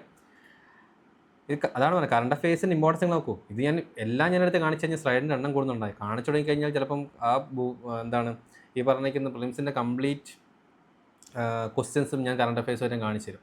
അപ്പോൾ നമ്മളിവിടെ മെയിനായിട്ട് ചെയ്യുന്ന കാര്യം എന്ന് വെച്ച് കഴിഞ്ഞാൽ കറണ്ട് അഫയേഴ്സുമായിട്ട് ലിങ്ക് ചെയ്യും. എല്ലാ വർഷവും പ്രിലിംസിൻ്റെ ക്വസ്റ്റ്യൻസ് വന്നിട്ടുണ്ടെങ്കിൽ ആ ക്വസ്റ്റ്യൻസ് UPSC എവിടെ നിന്ന് എടുത്തു എന്നറിയാൻ പോകും. നമ്മൾ ഞാൻ റിസോഴ്സ് സെലക്ഷൻസ് ഞാൻ പറഞ്ഞു വെച്ചെന്നില്ലേ, അപ്പോൾ ആ റിസോഴ്സ് എവിടെ നിന്നൊക്കെയാണ് കിട്ടിയെന്ന് ചോദിച്ചു കഴിഞ്ഞാൽ അതെന്ന് വെച്ചാൽ നമ്മൾ കുറേ വർഷമായിട്ട് ഇപ്പോൾ ഓരോ വർഷം ഇപ്പോൾ ഇന്നിപ്പോൾ 2023 സിലബസ് UPSC പ്രിലിംസ് വന്നല്ലോ. അപ്പോൾ ഈ പ്രിലിംസിൽ വന്നിരിക്കുന്ന ഓരോ ന്യൂസുകളും ഓരോ ഈ പറഞ്ഞിരിക്കുന്ന ക്വസ്റ്റ്യൻസും UPSCക്ക് എവിടെയെങ്കിലും ഒരു പോയിന്റ് വേണം അല്ലേ. ഞാൻ ആദ്യമേ പറഞ്ഞത് UPSCക്ക് എവിടെയെങ്കിലും ഓതൻറ്റിക്കായ സോഴ്സ് മാത്രമേ UPSC ക്വസ്റ്റ്യൻ മേക്ക് ചെയ്യൂ. അപ്പം ഒരു സോഴ്സ് കാണിക്കുകയും വേണം ഒരു ക്വസ്റ്റ്യൻ മേക്കുന്ന സമയത്ത്. അപ്പോൾ UPSC ഏതെങ്കിലും നമുക്കും അവൈലബിൾ ആയിട്ടുള്ള സോഴ്സ് മാത്രം എടുക്കുക, UPSCക്ക് മാത്രം അവൈലബിൾ ആയുള്ള സോഴ്സ് നല്ല UPSC എടുക്കുക. അപ്പോൾ നമ്മൾ എന്ത് ചെയ്യും, നമ്മൾ ഈ ക്വസ്റ്റ്യൻ പല സോഴ്സുകളിൽ പോയി സെർച്ച് ചെയ്ത് നോക്കും അതുണ്ടോ എന്നുള്ളത്. അങ്ങനെയാണ് UPSCൻ്റെ സോഴ്സുകൾ മനസ്സിലാക്കുന്നത്. അങ്ങനെയാണ് ഞാൻ ആ വെബ്സൈറ്റുകളൊക്കെ ഇന്നലത്തെ ക്ലാസ്സിനകത്ത് വെബ്സൈറ്റുകളും അതുപോലെ തന്നെ പല കാര്യങ്ങളൊക്കെ കാണിച്ചു തന്നിട്ടുള്ളത്. ഇവിടെ നിന്നൊക്കെയാണ് UPSC ക്വസ്റ്റ്യൻ ചോദിക്കുക. ഈ വെബ്സൈറ്റുകളൊക്കെ നിങ്ങളെ മൈൻഡിൽ വെച്ചെന്നുള്ളത് അവിടെ നിന്നൊക്കെ ചോദിച്ചിട്ടുണ്ട്. എല്ലാ വർഷം ചോദിച്ചില്ലെങ്കിൽ അവിടെ നിന്നൊക്കെ ചോദിക്കാറുണ്ട്. ഓക്കെ, സോ ആ റിസർച്ച് വർക്ക് നമ്മൾ വ്യക്തമായിട്ട് ഇവിടുന്ന് സ്റ്റുഡൻസിനെ കൊണ്ടും ചെയ്യിപ്പിക്കും, കണ്ടുപിടിച്ചിട്ട് വരാൻ പറയും. അപ്പോൾ ഓട്ടോമാറ്റിക് നിങ്ങൾക്ക് തന്നെ മനസ്സിലാവും എന്ത് സോഴ്സ് വേണം. പണ്ട് തൊട്ടേ ഒരു പ്രാചീനമായിട്ട് വരുന്നൊരു ചിന്താഗതി ഉണ്ടായിരുന്നു. സെയിം സാധനം കുറേ ടോപ്പേഴ്സ് പറഞ്ഞാൽ അത് പഠിക്കണം ഇത് പഠിക്കണം എന്ന് പറഞ്ഞ് കുറേ അത് മാത്രം പിന്നാലെ പോകും. UPSC അപ്ഡേറ്റ് ആയി, നമ്മൾ അപ്ഡേറ്റ് ആയിട്ടില്ല. ഇതാണ് പ്രശ്നം. UPSC അപ്ഡേറ്റ് നമ്മളിപ്പോഴും ലക്ഷ്മികാന്തും സ്പെക്ട്രത്തിൻ്റെ മുന്നിലൊക്കെ കുത്തിയിരുന്ന് പഠിക്കാം. വേണ്ടാന്നല്ല, ഒരു ഫൗണ്ടേഷൻ അതൊക്കെ വേണം. ബട്ട് UPSC പറയുന്ന സ്ഥലത്തേക്ക് എത്തണമെന്നുണ്ടെങ്കിൽ അതല്ല വേണ്ടത്. അതിനേക്കാട്ടും ഇമ്പോർട്ടൻ്റ് ആയിട്ട് UPSC എങ്ങോട്ടേക്ക് പോകുന്ന കാര്യങ്ങൾ ഈ സൈറ്റിലും കാര്യങ്ങളൊക്കെ പോയി സെർച്ച് ചെയ്ത് നോക്കണം എന്നുള്ളത്. നമ്മുടെ തന്നെ മാഗസിൻസ് സയൻസ് റിപ്പോർട്ടർ ഈ വർഷം മുതലാണ് സയൻസ് റിപ്പോർട്ടർ നമ്മൾ മാഗസിനിൽ ആഡ് ചെയ്തിട്ടുണ്ടായിരുന്നത്. അപ്പോൾ കാരണം അതുവരെ സയൻസ് ആൻഡ് ടെക്നോളജിൻ്റെ ഈ ക്വസ്റ്റ്യൻസുകൾ നമുക്ക് ട്രാക്ക് ചെയ്യാൻ പറ്റുന്നില്ല, എവിടെ നിന്നാണ് ക്വസ്റ്റ്യൻ ചോദിക്കുന്നത്. പിന്നീടാണ് സയൻസ് റിപ്പോർട്ടർ മൈൻഡിൽ വന്നിട്ടുള്ളത്. സയൻസ് റിപ്പോർട്ടർ മൈൻഡിൽ വന്ന സമയത്ത് നമ്മൾ കഴിഞ്ഞ വർഷത്തെ പ്രിലിംസ് ക്വസ്റ്റ്യൻസ് ട്രാക്ക് ചെയ്ത് നോക്കിയ സമയത്ത് ഏകദേശം എല്ലാ ക്വസ്റ്റ്യൻസും സയൻസ് റിപ്പോർട്ടിൽ വന്നിരിക്കുന്നത് തന്നെയാണ്. അപ്പോൾ സയൻസ് റിപ്പോർട്ടർ നമ്മൾ എന്ത് ചെയ്തു, നമ്മളതിൻ്റെ സമ്മറി പോലെ കുട്ടികൾക്ക് കൊടുക്കാൻ തുടങ്ങി. ഇനി അടുത്തൊരു ക്വസ്റ്റ്യനാണ് 2026 വന്നൊരു ക്വസ്റ്റ്യനാണ്. Ship from which of the following countries have to cross the strait of Hormuz to reach out of the Indian Ocean. Okay, ship from which of the following countries have to cross the strait of Hormuz to reach out to Indian Ocean. അപ്പോൾ ഏതൊക്കെ രാജ്യത്തു നിന്നുള്ള ഷിപ്പുകളാണ് strait of Hormuz കടക്കേണ്ടത്, Indian Ocean, Indian മഹാസമുദ്രത്തിലേക്ക് എത്തണമെങ്കിൽ ഈ പറഞ്ഞിരിക്കുന്ന രാജ്യങ്ങളിലുള്ള. ഇവിടെ നിങ്ങളൊരു കാര്യം ഓർത്തോളൂ, ഇതിൽ നിന്ന് എന്ത് മനസ്സിലായി? മാപ്പ് മനസ്സിലാണെന്ന കാര്യം മനസ്സിലായല്ലോ. ഓക്കെ, ഇവിടെയാണ് മാപ്പ് പഠിക്കണം എന്ന് പറയുമ്പോൾ അറ്റ്ലസ് കയ്യിലുണ്ടെങ്കിൽ ഈസി ആയിട്ട് കണ്ടുപിടിക്കാൻ പറ്റും. അങ്ങനെ സ്ട്രൈറ്റ് ഓഫ് ഹോർമൂസ് ഉണ്ട്. Strait of Hormuz Indian Ocean ഇവിടെയാണെന്ന് കരുതാം. സ്ട്രൈറ്റ് ഓഫ് ഹോർമൂസിലേക്ക് പോകുന്ന സമയത്ത് നമുക്കിവിടെ കുറേ രാജ്യങ്ങളുണ്ട്, കുറേ രാജ്യങ്ങളൊക്കെ ഉണ്ട്. അപ്പോൾ അതിൽ ഏതൊക്കെ രാജ്യങ്ങളാണ്? Bahrain, Syria, Qatar. ഇപ്പോൾ ഈജിപ്തിൻ്റെ ഭാഗം ചിലപ്പോൾ നമുക്ക് ഇവിടെ ഉണ്ടാവും. അപ്പോൾ ഈജിപ്തും സാധനം വരെ നമുക്ക് ഇങ്ങനെയും പോരാം. ഇതാണ് സ്ട്രൈറ്റ് ഓഫ് ഹോർമൂസ്, ഈ കടലെടുക്കുന്ന പറയുന്നത്. അപ്പോൾ ഇവിടെ ബഹ്റിൻ ഉണ്ട്. അപ്പോൾ ബഹ്റിൻ ഇതുവഴി കടന്നാൽ മാത്രമേ ഇന്ത്യയിലേക്ക് എത്താൻ സാധിക്കുകയുള്ളൂ. ഓക്കെ, അപ്പം ഇത് പ്യൂർലി മാപ്പാണ്. പക്ഷേ മാപ്പ് എന്ന് വെച്ച് കഴിഞ്ഞാൽ അതെന്താണെന്ന് വെച്ചാൽ സ്ട്രൈറ്റ് ഓഫ് ഹോർമൂസിലേക്ക് ഇപ്പോൾ റീസൺ എന്നാണ് issues. Iran ceasefire teeters over disputes on Lebanon Hormuz strait of Hormuz ahead of Pak talks. അപ്പോൾ ഇതൊക്കെ ന്യൂസിൽ കുറേ കാലം വന്നിരിക്കാൻ. അപ്പോൾ UPSC ചോദിച്ചിരിക്കുന്നത് സ്ട്രൈറ്റ് ഓഫ് ഹോർമൂസിനെ പറ്റിയിട്ട് കാര്യങ്ങളൊന്നുമില്ല. ഒരു മാപ്പ് ബേസ്ഡ് ട്രിക്കി ക്വസ്റ്റ്യൻസ്, വളരെ ട്രിക്കി ആയിട്ടുള്ള ക്വസ്റ്റ്യനാണ്, ബട്ട് ഈസി ആയിട്ടുള്ള ക്വസ്റ്റ്യൻ. ഈ പറഞ്ഞിരിക്കുന്ന രാജ്യത്തിൽ ഏതൊക്കെ രാജ്യങ്ങൾക്കാണ് സ്ട്രൈറ്റ് ഓഫ് ഹോർമൂസ് കടക്കേണ്ടത് ഇന്ത്യയിലേക്ക് എത്താൻ വേണ്ടിയിട്ട്? സ്ട്രൈറ്റ് ഓഫ് ഹോർമൂസിൽ ഇഷ്യൂ ഉള്ളതാണോ, ഇറാനും മറ്റേതെങ്കിലും രാജ്യമായിട്ട് ഇഷ്യൂ ഉള്ളത്, അത് ടോക്ക് നടന്നോ, അത് റിലീവ് ചെയ്തോ എന്നുള്ള കാര്യങ്ങൾ ചോദിക്കുന്നതിന് പകരമായിട്ട് എന്ത് ചോദിച്ചു? സിമ്പിളായിട്ട് മാപ്പ് ബേസ്ഡ് ചോദിച്ചു. അതാണ് UPSC നമ്മൾ പ്രതീക്ഷിക്കുന്ന സ്ഥലത്ത് നല്ല ചോദിക്കാം. നമ്മൾ പ്രതീക്ഷിക്കുന്ന സ്ട്രൈറ്റ് ഓഫ് ഹോർമൂസിനെ പറ്റിയിട്ട് അതിൻ്റെ ചതക്കഥയൊക്കെ ചോദിച്ചിട്ടുണ്ടെങ്കിൽ UPSC നേരെ വേറെ കാര്യം ചോദിച്ചു. അതുകൊണ്ട് ഒരു ടോപ്പിക്ക് പഠിക്കുന്ന സമയത്ത് ആ ടോപ്പിക്ക് 360 അറൗണ്ടിൽ അതിനെ ട്രാക്ക് ചെയ്യാൻ ശ്രമിക്കാം. ഓക്കെ, അപ്പോൾ നിങ്ങൾ ഐഡിയ കിട്ടിക്കോളൂ. ഓക്കെ, സോ നമ്മൾ സെഷൻ വേഗം വൈൻഡപ്പ് ചെയ്യാൻ പറ്റിയിട്ടുണ്ടായിരുന്നു. കറണ്ട് അഫയേഴ്സാണ്, കുറച്ച് മാത്രമേ ഉള്ളൂ, അധികം എടുത്തു പോകുന്നില്ല. അപ്പം അങ്ങനെ ഇന്നത്തെ നമ്മൾ സെഷൻ ഇവിടെ കംപ്ലീറ്റ് ചെയ്യാണ്. പിന്നെ നമ്മളിവിടെ സാധാരണ കറണ്ട് അഫയേഴ്സിന് ഭയങ്കര ഇമ്പോർട്ടൻസ് കൊടുക്കുന്ന രീതിയിലാണ് പോകാറുള്ളത്. കറണ്ട് അഫയേഴ്സിന് ഇമ്പോർട്ടൻസ് കൊടുക്കും മാക്സിമം. അല്ലെങ്കിൽ സ്റ്റുഡൻസിനെ കൊണ്ടെങ്കിൽ നമ്മൾ കറണ്ട് അഫയേഴ്സ് അത് ചെയ്യിപ്പിക്കാറുണ്ട്. എന്നുവെച്ചാൽ നമ്മൾ ഡെയിലി ഹിന്ദു അനാലിസിസ്, അതുപോലെ തന്നെ ആ ന്യൂസ് പേപ്പറുമായി ബന്ധപ്പെട്ട നോട്ടുകൾ, പിന്നെ റിവിഷൻ, പിന്നെ അതുമായി ബന്ധപ്പെട്ടിരിക്കുന്ന, അതായത് നമ്മൾ ആ ഒരു ഹിന്ദു അനാലിസിസുമായി ബന്ധപ്പെട്ടിരിക്കുന്ന മെയിൻസ് പ്രിലിംസ് ക്വസ്റ്റ്യൻസ്, വീക്കിലി അവർക്ക് റിവിഷൻ MCQ പ്രാക്ടീസുകളും. അപ്പം പിന്നീട് വീണ്ടും ഇത് റിവൈസ് ചെയ്ത് കറണ്ട് അഫയേഴ്സിൽ തന്നെ കൂടുതൽ നമ്മുടെ മാഗസിൻസ് ആയിക്കോട്ടെ, യോജന, കുരുക്ഷേത്ര, ക്യൂരിയസ് എന്ന് പറഞ്ഞിരിക്കുന്ന monthly magazine, PIB, down to earth എന്ന് പറഞ്ഞിരിക്കുന്ന കുറേ 7ഓളം മാഗസിൻ ഉണ്ട്. 7ഓളം മാഗസിൻസ് സമ്മറി ആണ് കൊടുക്കുന്നത്. ഇതൊക്കെ ഗവൺമെൻറ് മാഗസിൻ ആണ്, അതിൻ്റെ സമ്മറി നോട്ടുകൾ കൊടുക്കും. അപ്പോൾ കറണ്ട് അഫയേഴ്സിന് കുറച്ച് ഇമ്പോർട്ടൻസ് കൊടുക്കുന്ന കാരണം വെച്ചാൽ കറണ്ട് അഫയേഴ്സ് നമുക്ക് ഭയങ്കര ഇഷ്ടമാണ്. ഈ കറണ്ട് അഫയേഴ്സിൽ നിന്ന് UPSCൻ്റെ ക്വസ്റ്റ്യൻസ് ട്രാക്ക് ചെയ്യാൻ പറ്റുന്ന സമയത്ത്, അത് കണ്ടുപിടിക്കുന്ന സമയത്ത് നമുക്ക് ഭയങ്കര സന്തോഷം. കാരണം നമ്മൾ പ്രതീക്ഷിക്കുന്ന പല ക്വസ്റ്റ്യൻസ്, അതുകൊണ്ട് തന്നെ നമ്മൾ ക്വസ്റ്റ്യൻസ് കുട്ടികൾക്ക് പറഞ്ഞു കൊടുക്കുന്ന സമയത്ത് അതന്നെയാണ് ഏകദേശം കഴിഞ്ഞ തവണ ക്ലാസ് എടുത്തുകൊണ്ടിരിക്കുന്ന സമയത്ത് മൈഗ്രേഷൻ ന്യൂസിൽ ഇങ്ങനെ ഭയങ്കര ഡീറ്റെയിൽ ആയിരുന്നു. അപ്പോൾ മൈഗ്രേഷൻ്റെ ഒരു ക്വസ്റ്റ്യൻ വരാൻ സാധ്യതയുണ്ട്. കഴിഞ്ഞ തവണത്തെ 2025 പ്രിലിംസ് മെയിൻസ് ചെയ്യുന്ന കുട്ടികളോട് പറഞ്ഞു കൊടുത്തായിരുന്നു. അപ്പോൾ അവിടെ നിന്ന് മൈഗ്രേഷൻ്റെ ക്വസ്റ്റ്യൻ വരാൻ സാധ്യതയാണ്. കാരണം അന്ന് കുറേ ഇഷ്യൂസുകളുണ്ടായിരുന്നു. നമ്മൾ ബാംഗ്ലൂരിൽ നിന്ന് മൈഗ്രേഷൻ പോകുന്നതും അതുപോലെ തന്നെ ഹിന്ദിക്കാരൊക്കെ പുറത്താക്കുന്നത്. തീർച്ചയായിട്ടും 2 ക്വസ്റ്റ്യൻസ് ആ മൈഗ്രേഷൻ വന്നിട്ടുണ്ടായിരുന്നു ആ വർഷത്തെ മെയിൻസിൽ. അപ്പോൾ എന്താണ് ക്വസ്റ്റ്യൻ വരാൻ സാധ്യതയുള്ളതെന്ന് ചോദിച്ചു, അതന്നെ ചോദിക്കാൻ ചെയ്തിട്ടുണ്ടായിരുന്നു. ഗവൺമെൻറ് പോളിസികൾ എങ്ങനെ മൈഗ്രേഷനെ ബാധിക്കും എന്നുള്ള കാര്യങ്ങൾ. പിന്നെ ചോദിച്ചിരുന്നത് മൈഗ്രേഷൻ എങ്ങനെ അർബനൈസേഷൻസിൻ്റെ ഈ എന്താണ് ഇമ്പാക്റ്റ്, എങ്ങനെ അർബനൈസേഷൻ ഇമ്പാക്റ്റ് ചെയ്യുന്നത്, 2 ക്വസ്റ്റ്യൻ ചോദിച്ചു. അതായത് നമുക്ക് ആ ക്വസ്റ്റ്യൻസ് കണ്ടു കഴിഞ്ഞാൽ ഐഡൻറ്റിഫൈ ചെയ്യാൻ പറ്റണം. അപ്പോൾ നമ്മൾ ഐഡൻറ്റിഫൈ ചെയ്യാൻ പറ്റുന്ന ആ ഒരു കപ്പാസിറ്റി ഒരു സ്റ്റുഡൻ്റായ നിങ്ങൾ എപ്പോഴാണോ അത് കളക്ട് ചെയ്യാൻ പറ്റുന്നത്, ഒരു ക്വസ്റ്റ്യൻ ഒരു ന്യൂസ് പേപ്പർ കാണുന്ന സമയത്ത് ഓക്കെ ഇത് UPSC ചോദിക്കും. ഇനി UPSC ചോദിക്കുന്നില്ല, എങ്ങനെയാണ് UPSC ചോദിക്കുന്നത്, ഇതും നിങ്ങൾക്ക് മനസ്സിലാക്കാൻ പറ്റിക്കഴിഞ്ഞാൽ പൊന്നുമക്കളെ നിങ്ങൾ കറണ്ട് അഫയേഴ്സ് ഓക്കെയാണ്, UPSCക്ക് ഓക്കെയാണ്. ദാറ്റ് മീൻസ് എന്തെങ്കിലും ന്യൂസ് മാത്രം എഴുതി വെക്കാനല്ല. നമ്മൾ ന്യൂസ് എഴുതി വെക്കുന്ന സമയത്ത് മറ്റൊരു കാരണം പറയണം. ന്യൂസ് എഴുതുന്നതിന് പകരമായിട്ട് എഴുതി വെച്ചതിന് ശേഷം അതിൽ നിന്നൊരു ക്വസ്റ്റ്യൻ ഉണ്ടാക്കാൻ പറയും. എന്ന് വെച്ചാൽ UPSC നിങ്ങളൊരു UPSC ബോർഡ് ചെയർമാനാണെന്നുണ്ടെങ്കിൽ നിങ്ങൾ എങ്ങനെയാണ് അതൊരു ക്വസ്റ്റ്യൻ ഉണ്ടാക്കും? ആ ഒരു ക്വസ്റ്റ്യൻ കൂടെ അതിൻ്റെ ഇടയിൽ എഴുതി വെച്ചേക്കുന്ന പറയും. അല്ല, നിങ്ങൾ ന്യൂസിൽ എഴുതി വെച്ചതിൻ്റെ താഴെ ആ ക്വസ്റ്റ്യൻ, ആ ടോപ്പിക്ക് ബന്ധപ്പെട്ട ക്വസ്റ്റ്യൻ, മെയിൻസിൻ്റെ ക്വസ്റ്റ്യൻ എഴുതി വെക്കുക. പ്രിലിംസ് വേണ്ട, മെയിൻസിൻ്റെ ക്വസ്റ്റ്യൻ. അങ്ങനെ നിങ്ങൾ 200ഓളം ന്യൂസ് ആയിക്കൊണ്ട് 200ഓളം ക്വസ്റ്റ്യൻസ് നിങ്ങളായിട്ട് ഈ 200ഓളം ക്വസ്റ്റ്യൻസാണ് UPSC ക്വസ്റ്റ്യൻ ചോദിക്കുക. ആ 200ഓളം നിങ്ങൾ ഉണ്ടാക്കി വെച്ചിരിക്കുന്ന ക്വസ്റ്റ്യൻസ് തന്നെയാണ് UPSC, പക്ഷേ വേറെ രീതിയിലൊക്കെ ആയിരിക്കും ചോദിക്കുന്നത്. അപ്പോൾ ക്വസ്റ്റ്യൻസ് മേക്ക് ചെയ്യാൻ പഠിക്കുന്ന ആൾക്ക് മാത്രമേ ക്വസ്റ്റ്യൻസ് ആൻസർ കൊടുക്കാൻ പറ്റും, അല്ലേ? ഒരു ക്വസ്റ്റ്യൻ ഉണ്ടാക്കുമ്പോൾ ആൾക്കാർക്കല്ലേ ക്വസ്റ്റ്യൻ ആൻസർ കൊടുക്കാൻ പറ്റും. ആൻസർ മാത്രം പഠിച്ചിട്ടുണ്ട്, എങ്ങനെ ഉണ്ടാക്കും എന്ന് അറിഞ്ഞിരിക്കണം. അപ്പോൾ ഇതൊക്കെ ഒരുപാട് മെത്തേഡ്സുകളുണ്ട് കറണ്ട് അഫയേഴ്സ് പഠിക്കാനും കറണ്ട് അഫയേഴ്സ് ഭയങ്കര ഇൻട്രസ്റ്റിംഗ് ആക്കാനും വേണ്ടിയിട്ട്. ഭയങ്കര കോംപ്ലിക്കേറ്റഡ് ആക്കുന്നതല്ല, വളരെ ഈസി ആയിട്ടുള്ളൊരു മെത്തേഡാണ് കറണ്ട് അഫയേഴ്സ് റീഡിംഗ് എന്ന് പറഞ്ഞിട്ടുള്ളത്. സോ ഇതോടുകൂടി നമ്മൾ ഇന്നത്തെ സെഷൻ ഇവിടെ വൈൻഡപ്പ് ചെയ്യാണ്. നിങ്ങൾക്ക് ഡൗട്ടുകളോ കാര്യങ്ങളോ എന്തെങ്കിലും ഉണ്ടെങ്കിൽ ഞാൻ ഒരു ഉടനെ തന്നെ 1 or 2 minutes ഞാനൊന്ന് ഹോൾഡ് ചെയ്ത് വെക്കാം. കാരണം നമ്മൾ റെക്കോർഡിംഗ് സെഷൻസ് ഇങ്ങനെ നീണ്ടുപോയിക്കൊണ്ടിരിക്കുകയാണല്ലോ, അതുകൊണ്ടാണ്. ഡൗട്ടുകളൊന്നും ഇല്ലാന്നുണ്ടെങ്കിൽ സെഷൻ എൻഡ് ചെയ്യാം. നിങ്ങൾ ഈ ഇന്നത്തെ സെഷൻ കുറച്ചുകൂടി ഒന്ന് ഓക്കെ ആണ് എന്ന് വിചാരിക്കുന്നു കറണ്ട് അഫയേഴ്സ്. ഇനി നാളെ നമ്മുടെ ഫൈനൽ സെഷനാണ്. ഫൈനൽ സെഷൻ റിസർച്ച് വർക്കാണ്. അപ്പോൾ എന്താണ് റിസർച്ച് വർക്ക് എന്ന് വെച്ചാൽ നമ്മൾ സിലബസ് കണ്ടല്ലോ, ആ സിലബസിൽ നിന്ന് എങ്ങനെയാണ് നമ്മൾ പല ക്വസ്റ്റ്യൻസുകൾ, അതായത് ഒരു വർഷത്തെ ക്വസ്റ്റ്യൻ പേപ്പർ എടുക്കും. ഇപ്പോൾ 2025 റീസെൻ്റ് ആയിട്ടുള്ള ക്വസ്റ്റ്യൻ പേപ്പർ എടുക്കും, പ്രിലിംസ് ആൻഡ് മെയിൻസ്. പ്രിലിംസ് നമ്മൾ അധികം നോക്കില്ലെങ്കിൽ മെയിൻസ് നോക്കും. പ്രിലിംസ് നോക്കാൻ കുറേ സമയം എടുക്കും. പ്രിലിംസ് പിന്നെ നിങ്ങൾ ക്ലാസ്സിൽ തുടങ്ങുന്ന സമയത്ത് പ്രിലിംസിനെ പറ്റി പറഞ്ഞുതരാം. മെയിൻസിലാണെന്നുണ്ടെങ്കിൽ എന്താണ്, മെയിൻസിൽ ഓരോ നമ്മൾ ബുള്ളറ്റ് പോയിന്റ് പറഞ്ഞിട്ടുണ്ടായിരുന്നില്ലേ? അപ്പോൾ ഒരു ക്വസ്റ്റ്യൻ്റെ അകത്ത് ആ ഓരോ ക്വസ്റ്റ്യനും ഏത് ബുള്ളറ്റ് പോയിന്റാണ് കൂടുതൽ ചോദിച്ചത്, അങ്ങനെ നമുക്ക് അറിയാൻ പറ്റും ഏത് പോർഷനാണ് ഏറ്റവും കൂടുതൽ ക്വസ്റ്റ്യൻസ്, എത്ര മാർക്കിനാണ് ക്വസ്റ്റ്യൻ ചോദിച്ചെന്ന കാര്യങ്ങൾ. അപ്പം നമുക്ക് അങ്ങനെ ഏത് സബ്ജക്റ്റാണ് വെയിറ്റേജ് കൂടുതൽ എന്നുള്ള കാര്യങ്ങൾ ഐഡൻറ്റിഫൈ ചെയ്യാൻ പറ്റും. ഓക്കെ, സോ ഇതാണ് നമ്മൾ നാളെ എടുക്കാൻ പോകുന്ന സെഷൻ. നാളെയും കുറച്ചുകൂടി ഇമ്പോർട്ടൻ്റ് ആയ സെഷൻ, നിങ്ങൾ പഠിക്കാൻ തുടങ്ങുന്നതിന് മുന്നേ ചെയ്യേണ്ട ഒരു സെഷനാണ് നാളെ ഉള്ളത്. അപ്പോൾ നാളത്തെ സെഷനോട് കൂടിയിട്ട് നമ്മുടെ ഈ 5 days civil service workshop complete ആവും. നിങ്ങൾക്ക് ഇതിൽ നിന്ന് എന്തെങ്കിലും ഉപകാരം കിട്ടി എന്ന് ഞങ്ങൾ വിശ്വസിക്കുന്നു. ബിക്കോസ് ഒരു നല്ലൊരു ആസ്പിറൻ്റ് ആവുക, നല്ല രീതിയിൽ പ്രിപ്പയർ ചെയ്യുക. നിങ്ങൾ പ്രിപ്പയർ ചെയ്യുന്നുണ്ടെങ്കിൽ നിങ്ങൾ ക്വാളിഫൈ ചെയ്യണം, നിങ്ങളതിൽ വിജയിച്ച് മുന്നോട്ട് വരണം എന്നാണ് ഞങ്ങളുടെ ആഗ്രഹം. ഓക്കെ, ചുമ്മാ ബ്ലൈൻഡായിട്ട് മുന്നോട്ട് പോകണമെന്നല്ല ആഗ്രഹിച്ചിട്ടുള്ളത്.